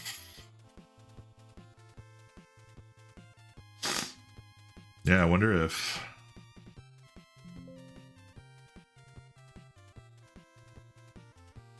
decoration. yeah, maybe we'll do. We're just trying things. There's no really wrong answers right now, but like I do kind of want to try out what this looks like with some colors in it. So we're gonna try using that color. Also, bring this into frame here so I can maybe use some of these other colors in maybe a decoration.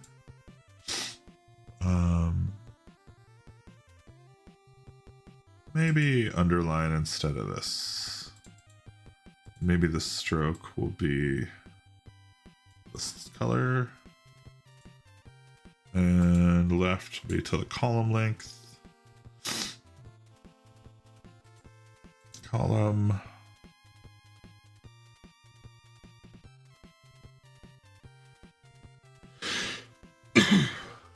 Excuse me. All right. It's been a bit. It's been like 2 hours. Let me double check. We're double checking things. Does anybody know how to get the chat window in my...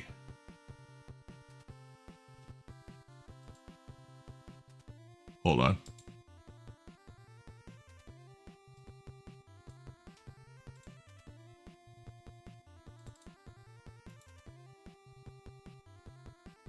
Why can't I get properties of this thing?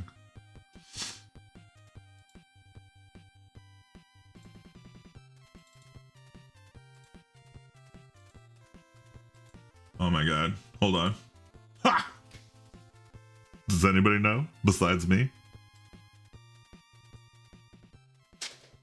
Holy smokes. We almost did it. Alright. That's probably too small. I don't know. I don't know if that's important. But it would be nice to be able to use this window without... Yeah, cool. All right, we're good. All right, let's look at this. That's all fine. I think that's all fine. I actually really like that for header. And let's look at... Let's go with header 2. I think we'll base it off of header 1 probably. But it will be a bit smaller. Also, I don't know if...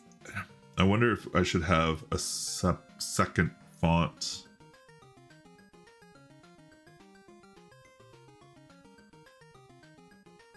Or maybe not. Maybe this is actually the right font.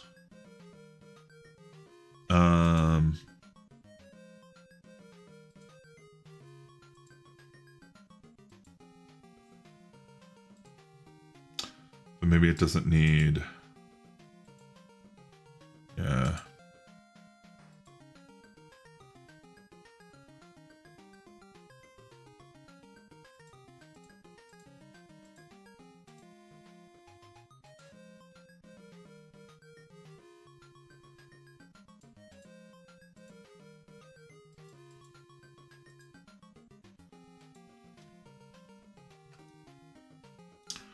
Okay, don't hate that. I'm not married to it, but I don't hate it.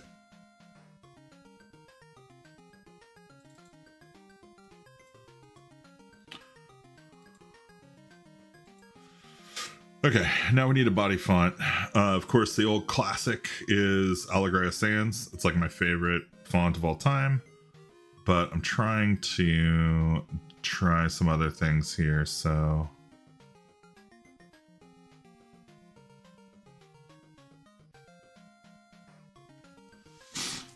Man, honestly, Averia Sans, even Averia Serif, I do like ye.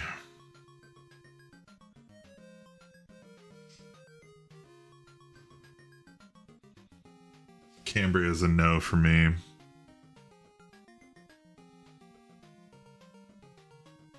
Candara is kind of cool. We're definitely doing like 10 point, because they're gonna have to, it's tiny. I'm gonna have more writing than I have room for. So them's just the beans.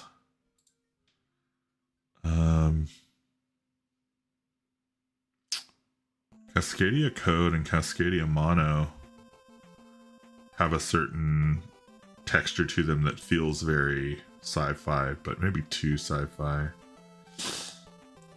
Maybe too much. Too much. Solus, same. Corbell's not bad. Prima. Yeah, Futura PT. I feel like that's such a strong font for readability. Like, it really saves a lot of space too. It's such a light, like, it doesn't take up all that room. Georgia's a no. Too big. HP simplified. I am Fell Great Primer. It's classic. ITC Serif Gothic. Actually looks really strong here.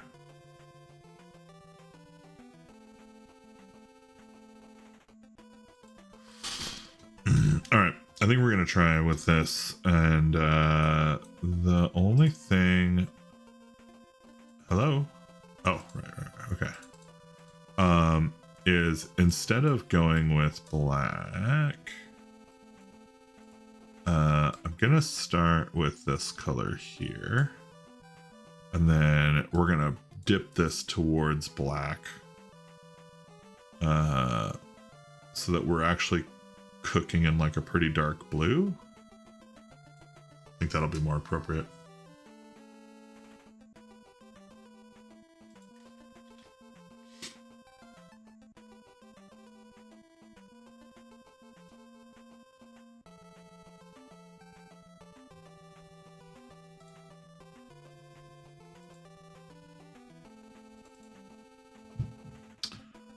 Okay, and then bullets. These are going to be based on body, like that. And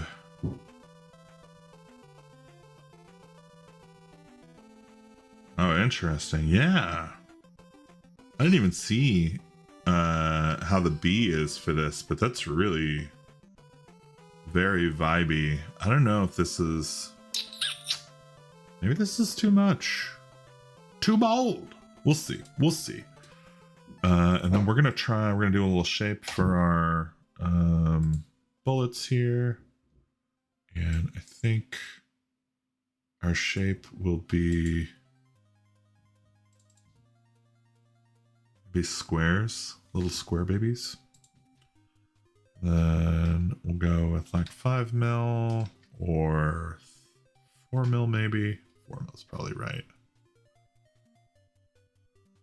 Alignment left, that's fine. 4 mil is fine. Tab stops, don't worry about this. Left indent is going to be 4 mil, and then this is going to be 0. That's right. And that'll give me the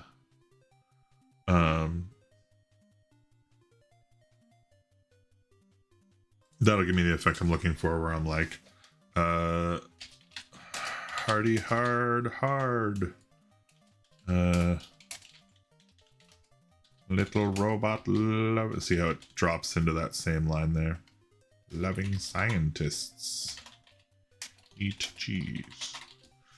Okay, so now that I'm typing some stuff and I'm looking at this, I'm recognizing some of the weaknesses of this font that we have chosen for the body, and this is why I'm doing this.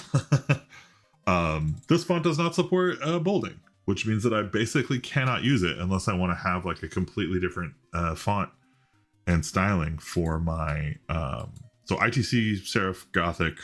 There's no cannot be done. That's too ancient looking. I just picked up Casimir today. It's pretty good. Lado's not bad.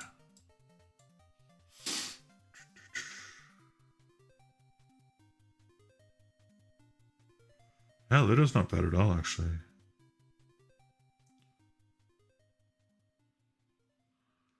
Los Feliz Oti. Lucida. Malgan Gothic.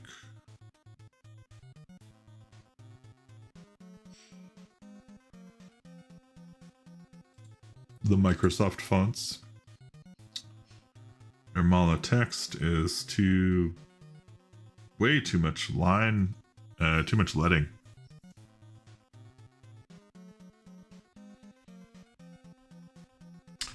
Don't muck around with a Noto there. Open Sans is fine. Open Dyslexic looks weird, despite it probably being really useful. I have not been able to use it because I just can't seem to fit it. Like, I don't know. How much do you sacrifice? I don't know. Can you? I don't know. Proforma. Roboto, no. Roboto slab, no. Too strong. Too strong. Salvin's not terrible. Not Sago. Okay, so I think we're back down to the bottom here. We kind of looked through some of these before for the header.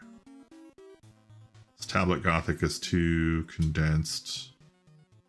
Tahoma actually looks okay. That's too big. Trebuchet MS. I used to love this font so much.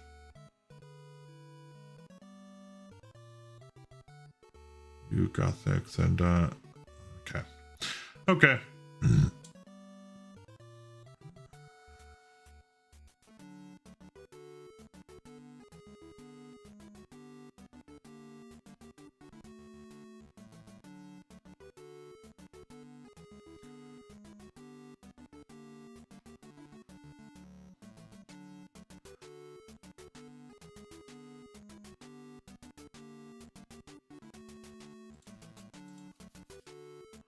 This has bolds, italics, and italic bolds that are all pretty strong.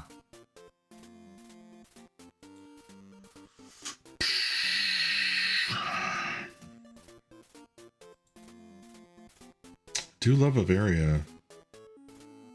It's a good little font. It does good work. What about Kendara? Kendara's got some good.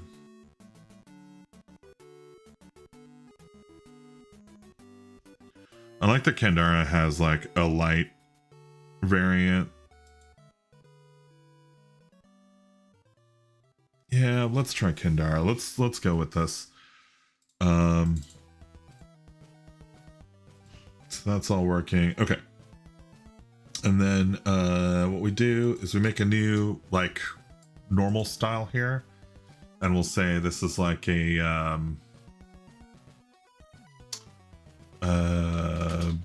bullet call out.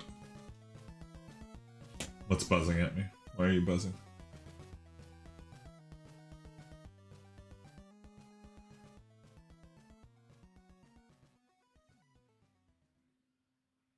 Oh. Okay.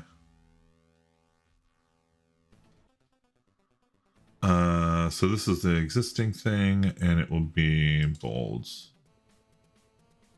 So, and we're just going to take this, and we're going to apply the bullet call out here. This will also be a bullet call out. Hardy har har. And this I would like to be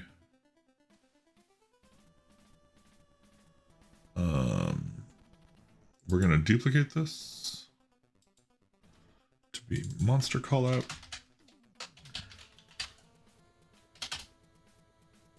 The rest of that is fine. The thing I want to try changing here is making it small caps. And we'll make this monster call out. Hardy hard hard little robot.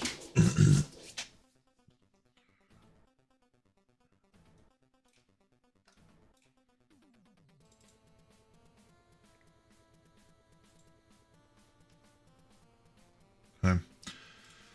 I think I think textile wise, I want this to be a little bit bigger. We're gonna go for 14 here. Oh, outside. Do this. 16 is fine. 18 is also probably fine. I think that's okay.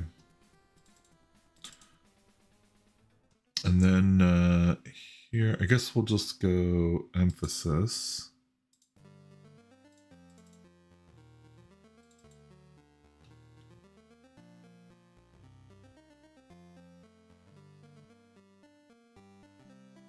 Oh, interesting. It just does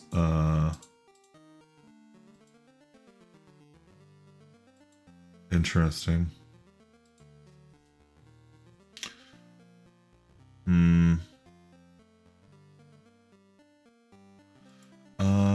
Yeah, I'm gonna duplicate this. And we're actually just gonna call this like or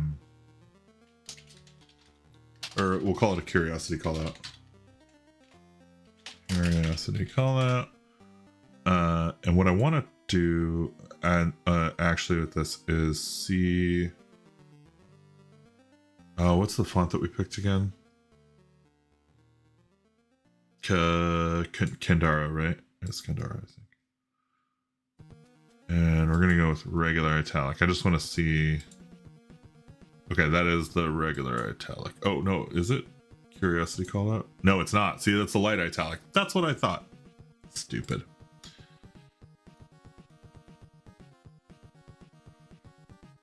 Okay.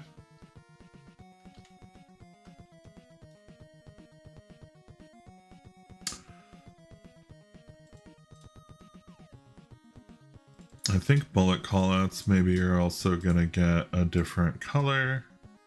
We'll maybe go with this. That'll help kind of separate them out from the text a little bit. And then Exotica.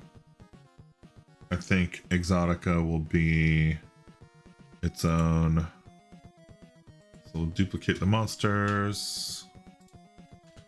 And we'll call this an Exotica callout.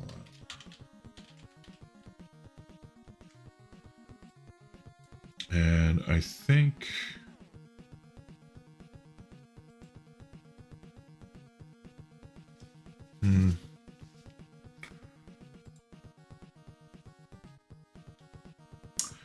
I wonder if I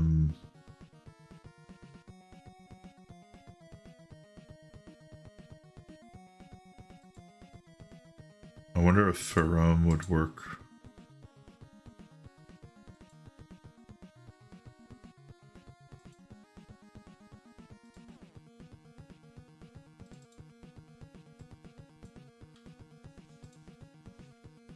No, it's too it's too small to use that kind of a font.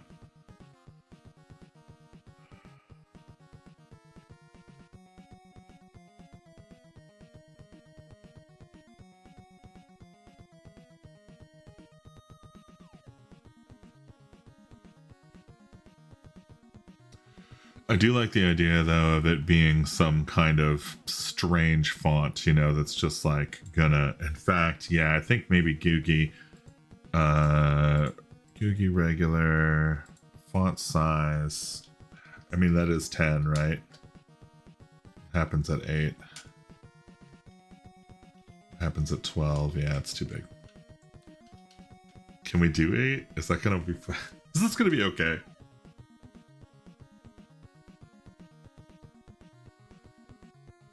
Posted. Yeah, we're good. All right, Exotica colors and stuff. Let's see what happens. Okay, that's too light. We'll try this color again. I guess probably just go to this. Do I have swatches in the doc? Where are my document swatches? What's going on here? Dumb. You give me that.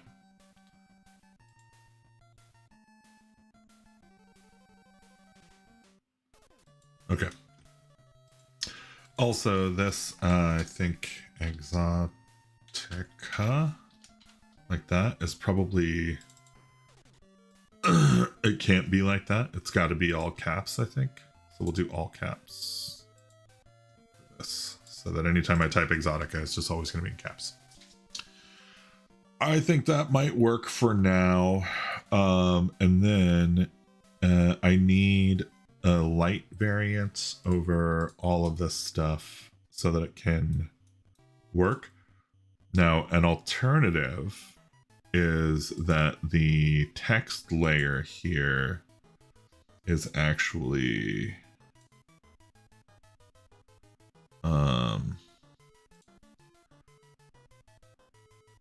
just like invert.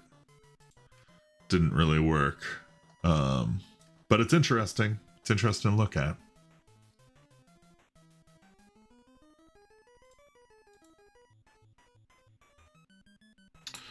Another way to do that effect is if I delete this. So I've got this thing here. I can add a... that's not it. It's this. We do a gradient map. And basically,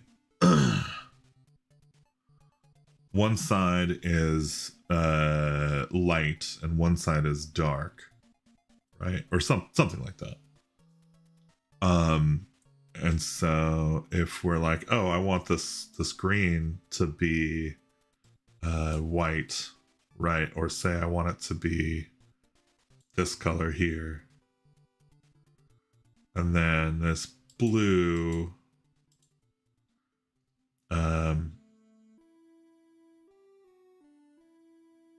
I want this to be this color back here. Or I guess we could even go like, what's, you know, so that color, does that work? No, I actually liked it better the other way. Let's go with that. And then this red, go here, and then maybe make this a little bluer, or we can leave it and make this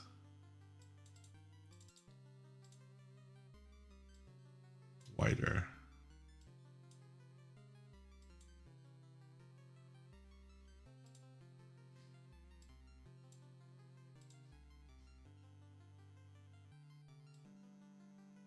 The only downside to this is it's not really like a perfect match because it's using gradients, so it's like wherever you're at in your values is what it's going to use. But this is a cool trick for achieving, like, oh, I've got my styling sorted out, I've got my colors and my fonts and stuff, and I want to apply a general filter over the whole thing, over this one layer of text to change all the colors in this one specific way and then apply it everywhere. Like, that's a way to accomplish that. So little hacks and tricks for doing this. And then I think, could be wrong here, but I'm pretty sure that will prevent you from needing to, yeah, so you can just, that's normal. That's, you know, the other thing I want to do real quick is muck about with the bullet 2 and bullet 3. And then once we get bullet 2 and bullet 3 in, I'm going to call it and I'm going to go about my day. So the outer one is empty, the inner one is full. And then this, I think, is going to be tab stop at 8 mil. Spacing, we're going left indent is 4 mil. And first right. Or is it supposed to be like 8 mil and 0? No, that's right. It's got to be 4 mil and 4 mil. I think that's right. So that's fine.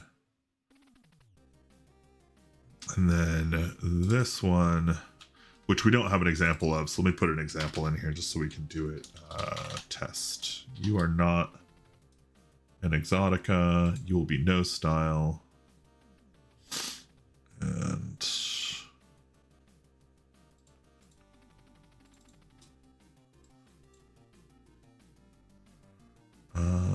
bullets. More. And I think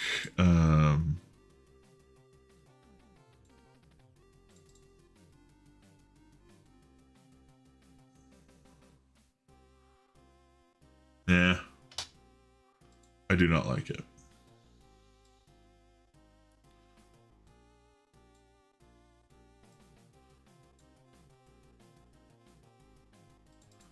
Maybe it's just that again. That's probably fine. I don't think this is actually the right thing to do. I think this is maybe supposed to be 4 anyway. And then spacing is like left indent will be 4 and inner will be 8. That's right. Okay, so test with a line break so we can see. Yeah, see, it's overflowing wrong. How this overflows. So I did it wrong. And this is why we test things. Exotica. Go back to being a no style. But we need to line break so we can. So this is also wrong. Okay, cool. Good to know. These work.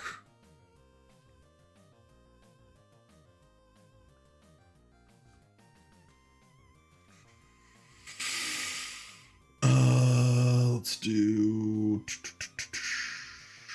bullet 2. So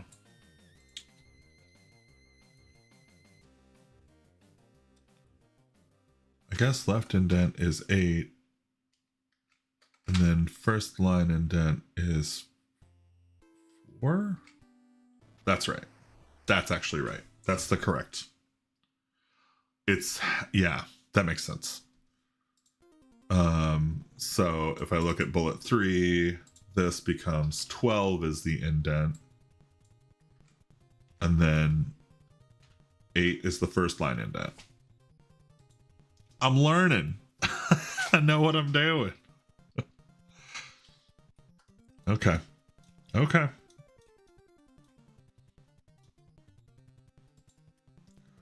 Does have kind of an uncanny valley look, doesn't it?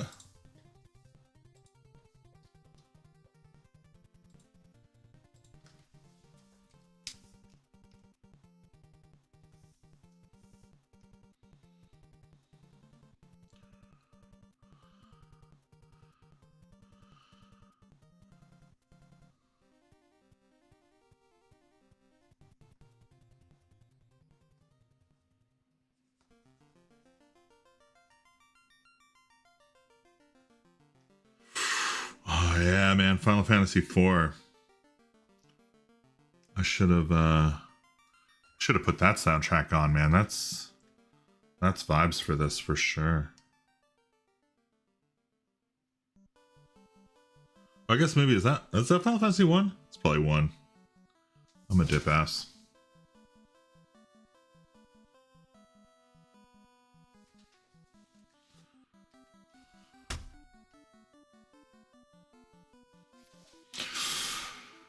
Alright.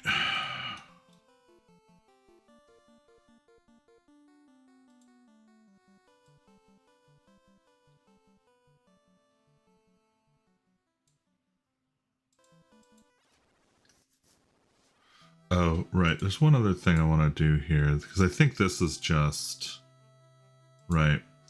I want to select this. Right, and then Control Shift I think. Yeah. Then select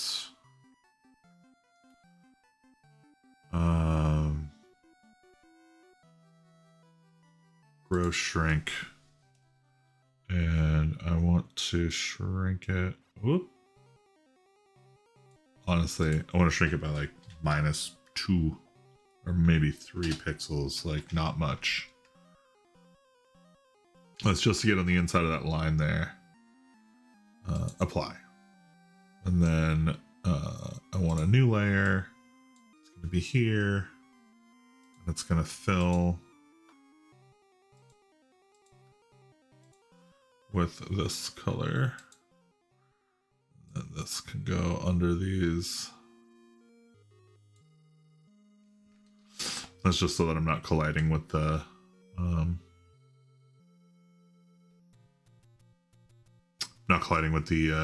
the black hole. It's not shining through, I guess.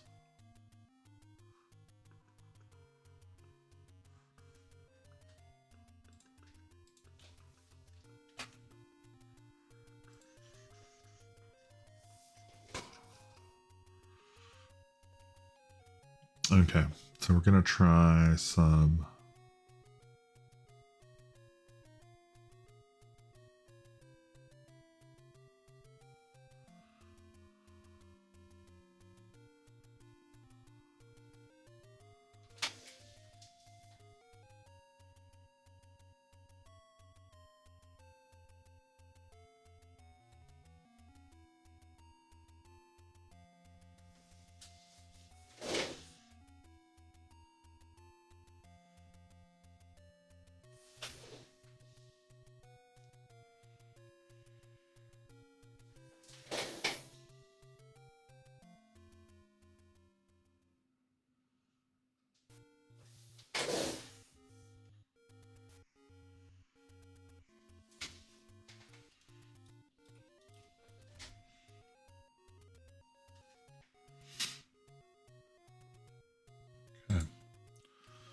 Those are some okay little sketchy lines. And then conceptually, I'm thinking like there should be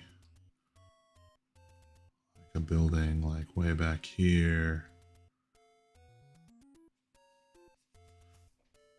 Actually, I guess the way to do this is just to draw the fucking rectangle, right? Like, and then worry about where the sand hits it later.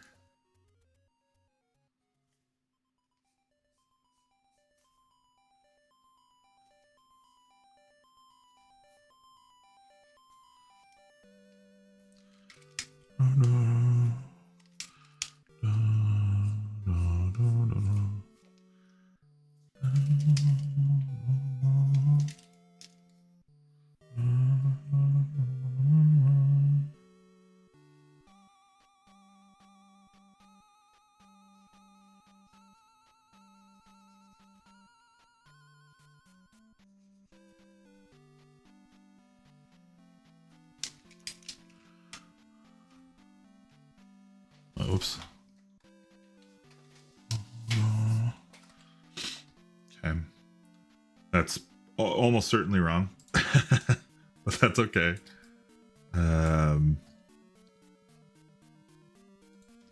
Let's maybe see, can we shove a freaking spaceship in here? Turkey butt spaceship can be in there somewhere. I did like the idea of having like a ship, like a boat.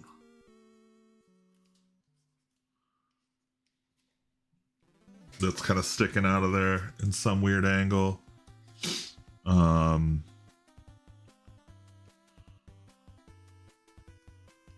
then I kind of like the idea that there's like maybe some like a little tent city out here.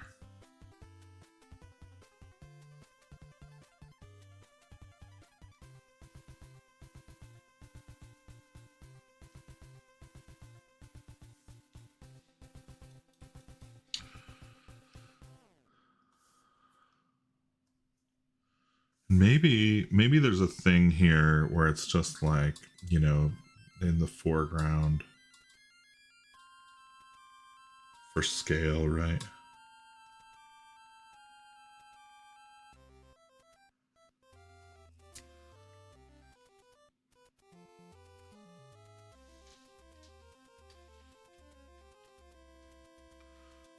And if that's for scale, maybe smaller is better.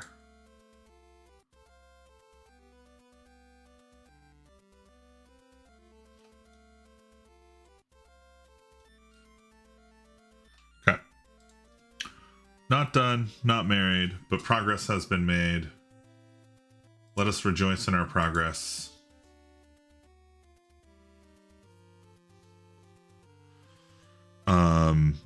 We made some good progress on some interior design decisions. I think I might do something weird with the background here instead of this, but I think it's an okay start. I would actually really like to lorem ipsum this thing so we can kind of see how this is going to work. And then I guess the other thing,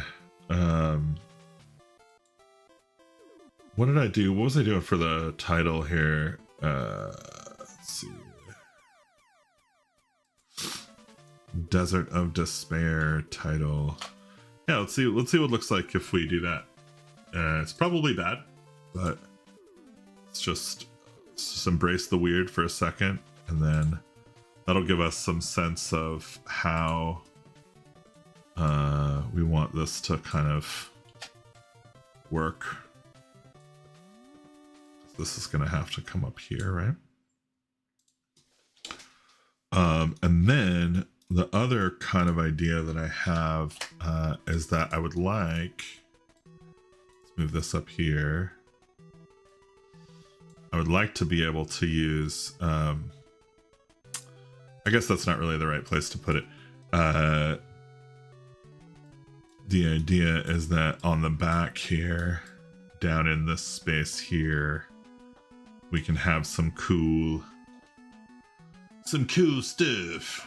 So I probably will need a second thing. I'll need another header style so that the blues don't collide, or this blue will have to be darker for having been farther away.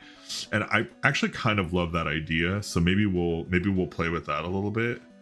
And then the last thing I gotta check before I go is we gotta turn on our textures, and I want to turn on this glow and see if we're still on track here. Update.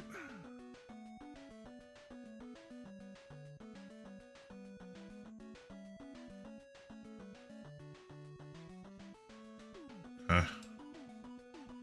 Gonna do this. I'm gonna do this.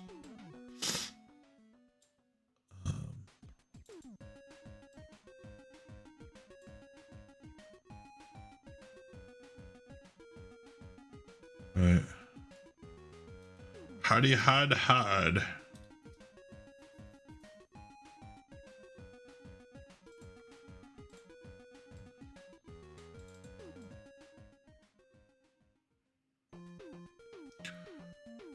Interesting.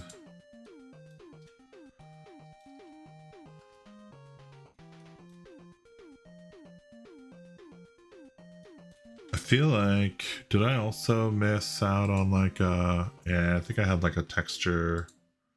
Yeah, I had a texture going here. Let's turn that on.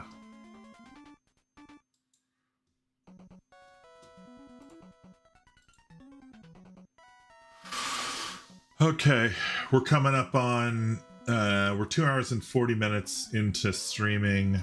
And yeah, progress is being made. It's, you know, there's an ugly phase for every project. If your project is in the ugly phase, you know, hang out with it. It's okay. It's okay to have ugly friends. Sometimes I'm the ugly friend. Like, that's okay, you know? We all gotta be where we're at in life. So, Jesus Christ, man. All right, I'm doing it. I'm calling this. I'll hang out with you for a second, but I gotta bounce out of this art stuff. I'm kind of deep in it and feel like it's starting to push me away. another thing, listen to your body. You know, if you've been sitting on your ass for 3 hours and you're kind of wiped and you're ready to stop, just listen to yourself. You know, switch to talking head mode. And yeah, I just want to take a second to do a couple shout outs and a couple call outs. So first and foremost, I want to shout out One-Eyed Werebear for running a tremendous Kickstarter for It Followed Me Home, which is really exciting. It's a whole mothership module about pets and companions, and I am now officially a guest writer on it, as you guys have done the amazing work of getting us to the goal of 21,000. So I think that was the last goal reached. I think they've successfully funded, and so we're starting the work now on sorting out all the details and doing the writing and the art and the fun stuff we've got in store for that project. So thank you, One-Eyed Werebear, for reaching out and asking me to be a guest writer on that. It's my first invitation to such a thing, and so I appreciate it. Yeah, I'm really excited.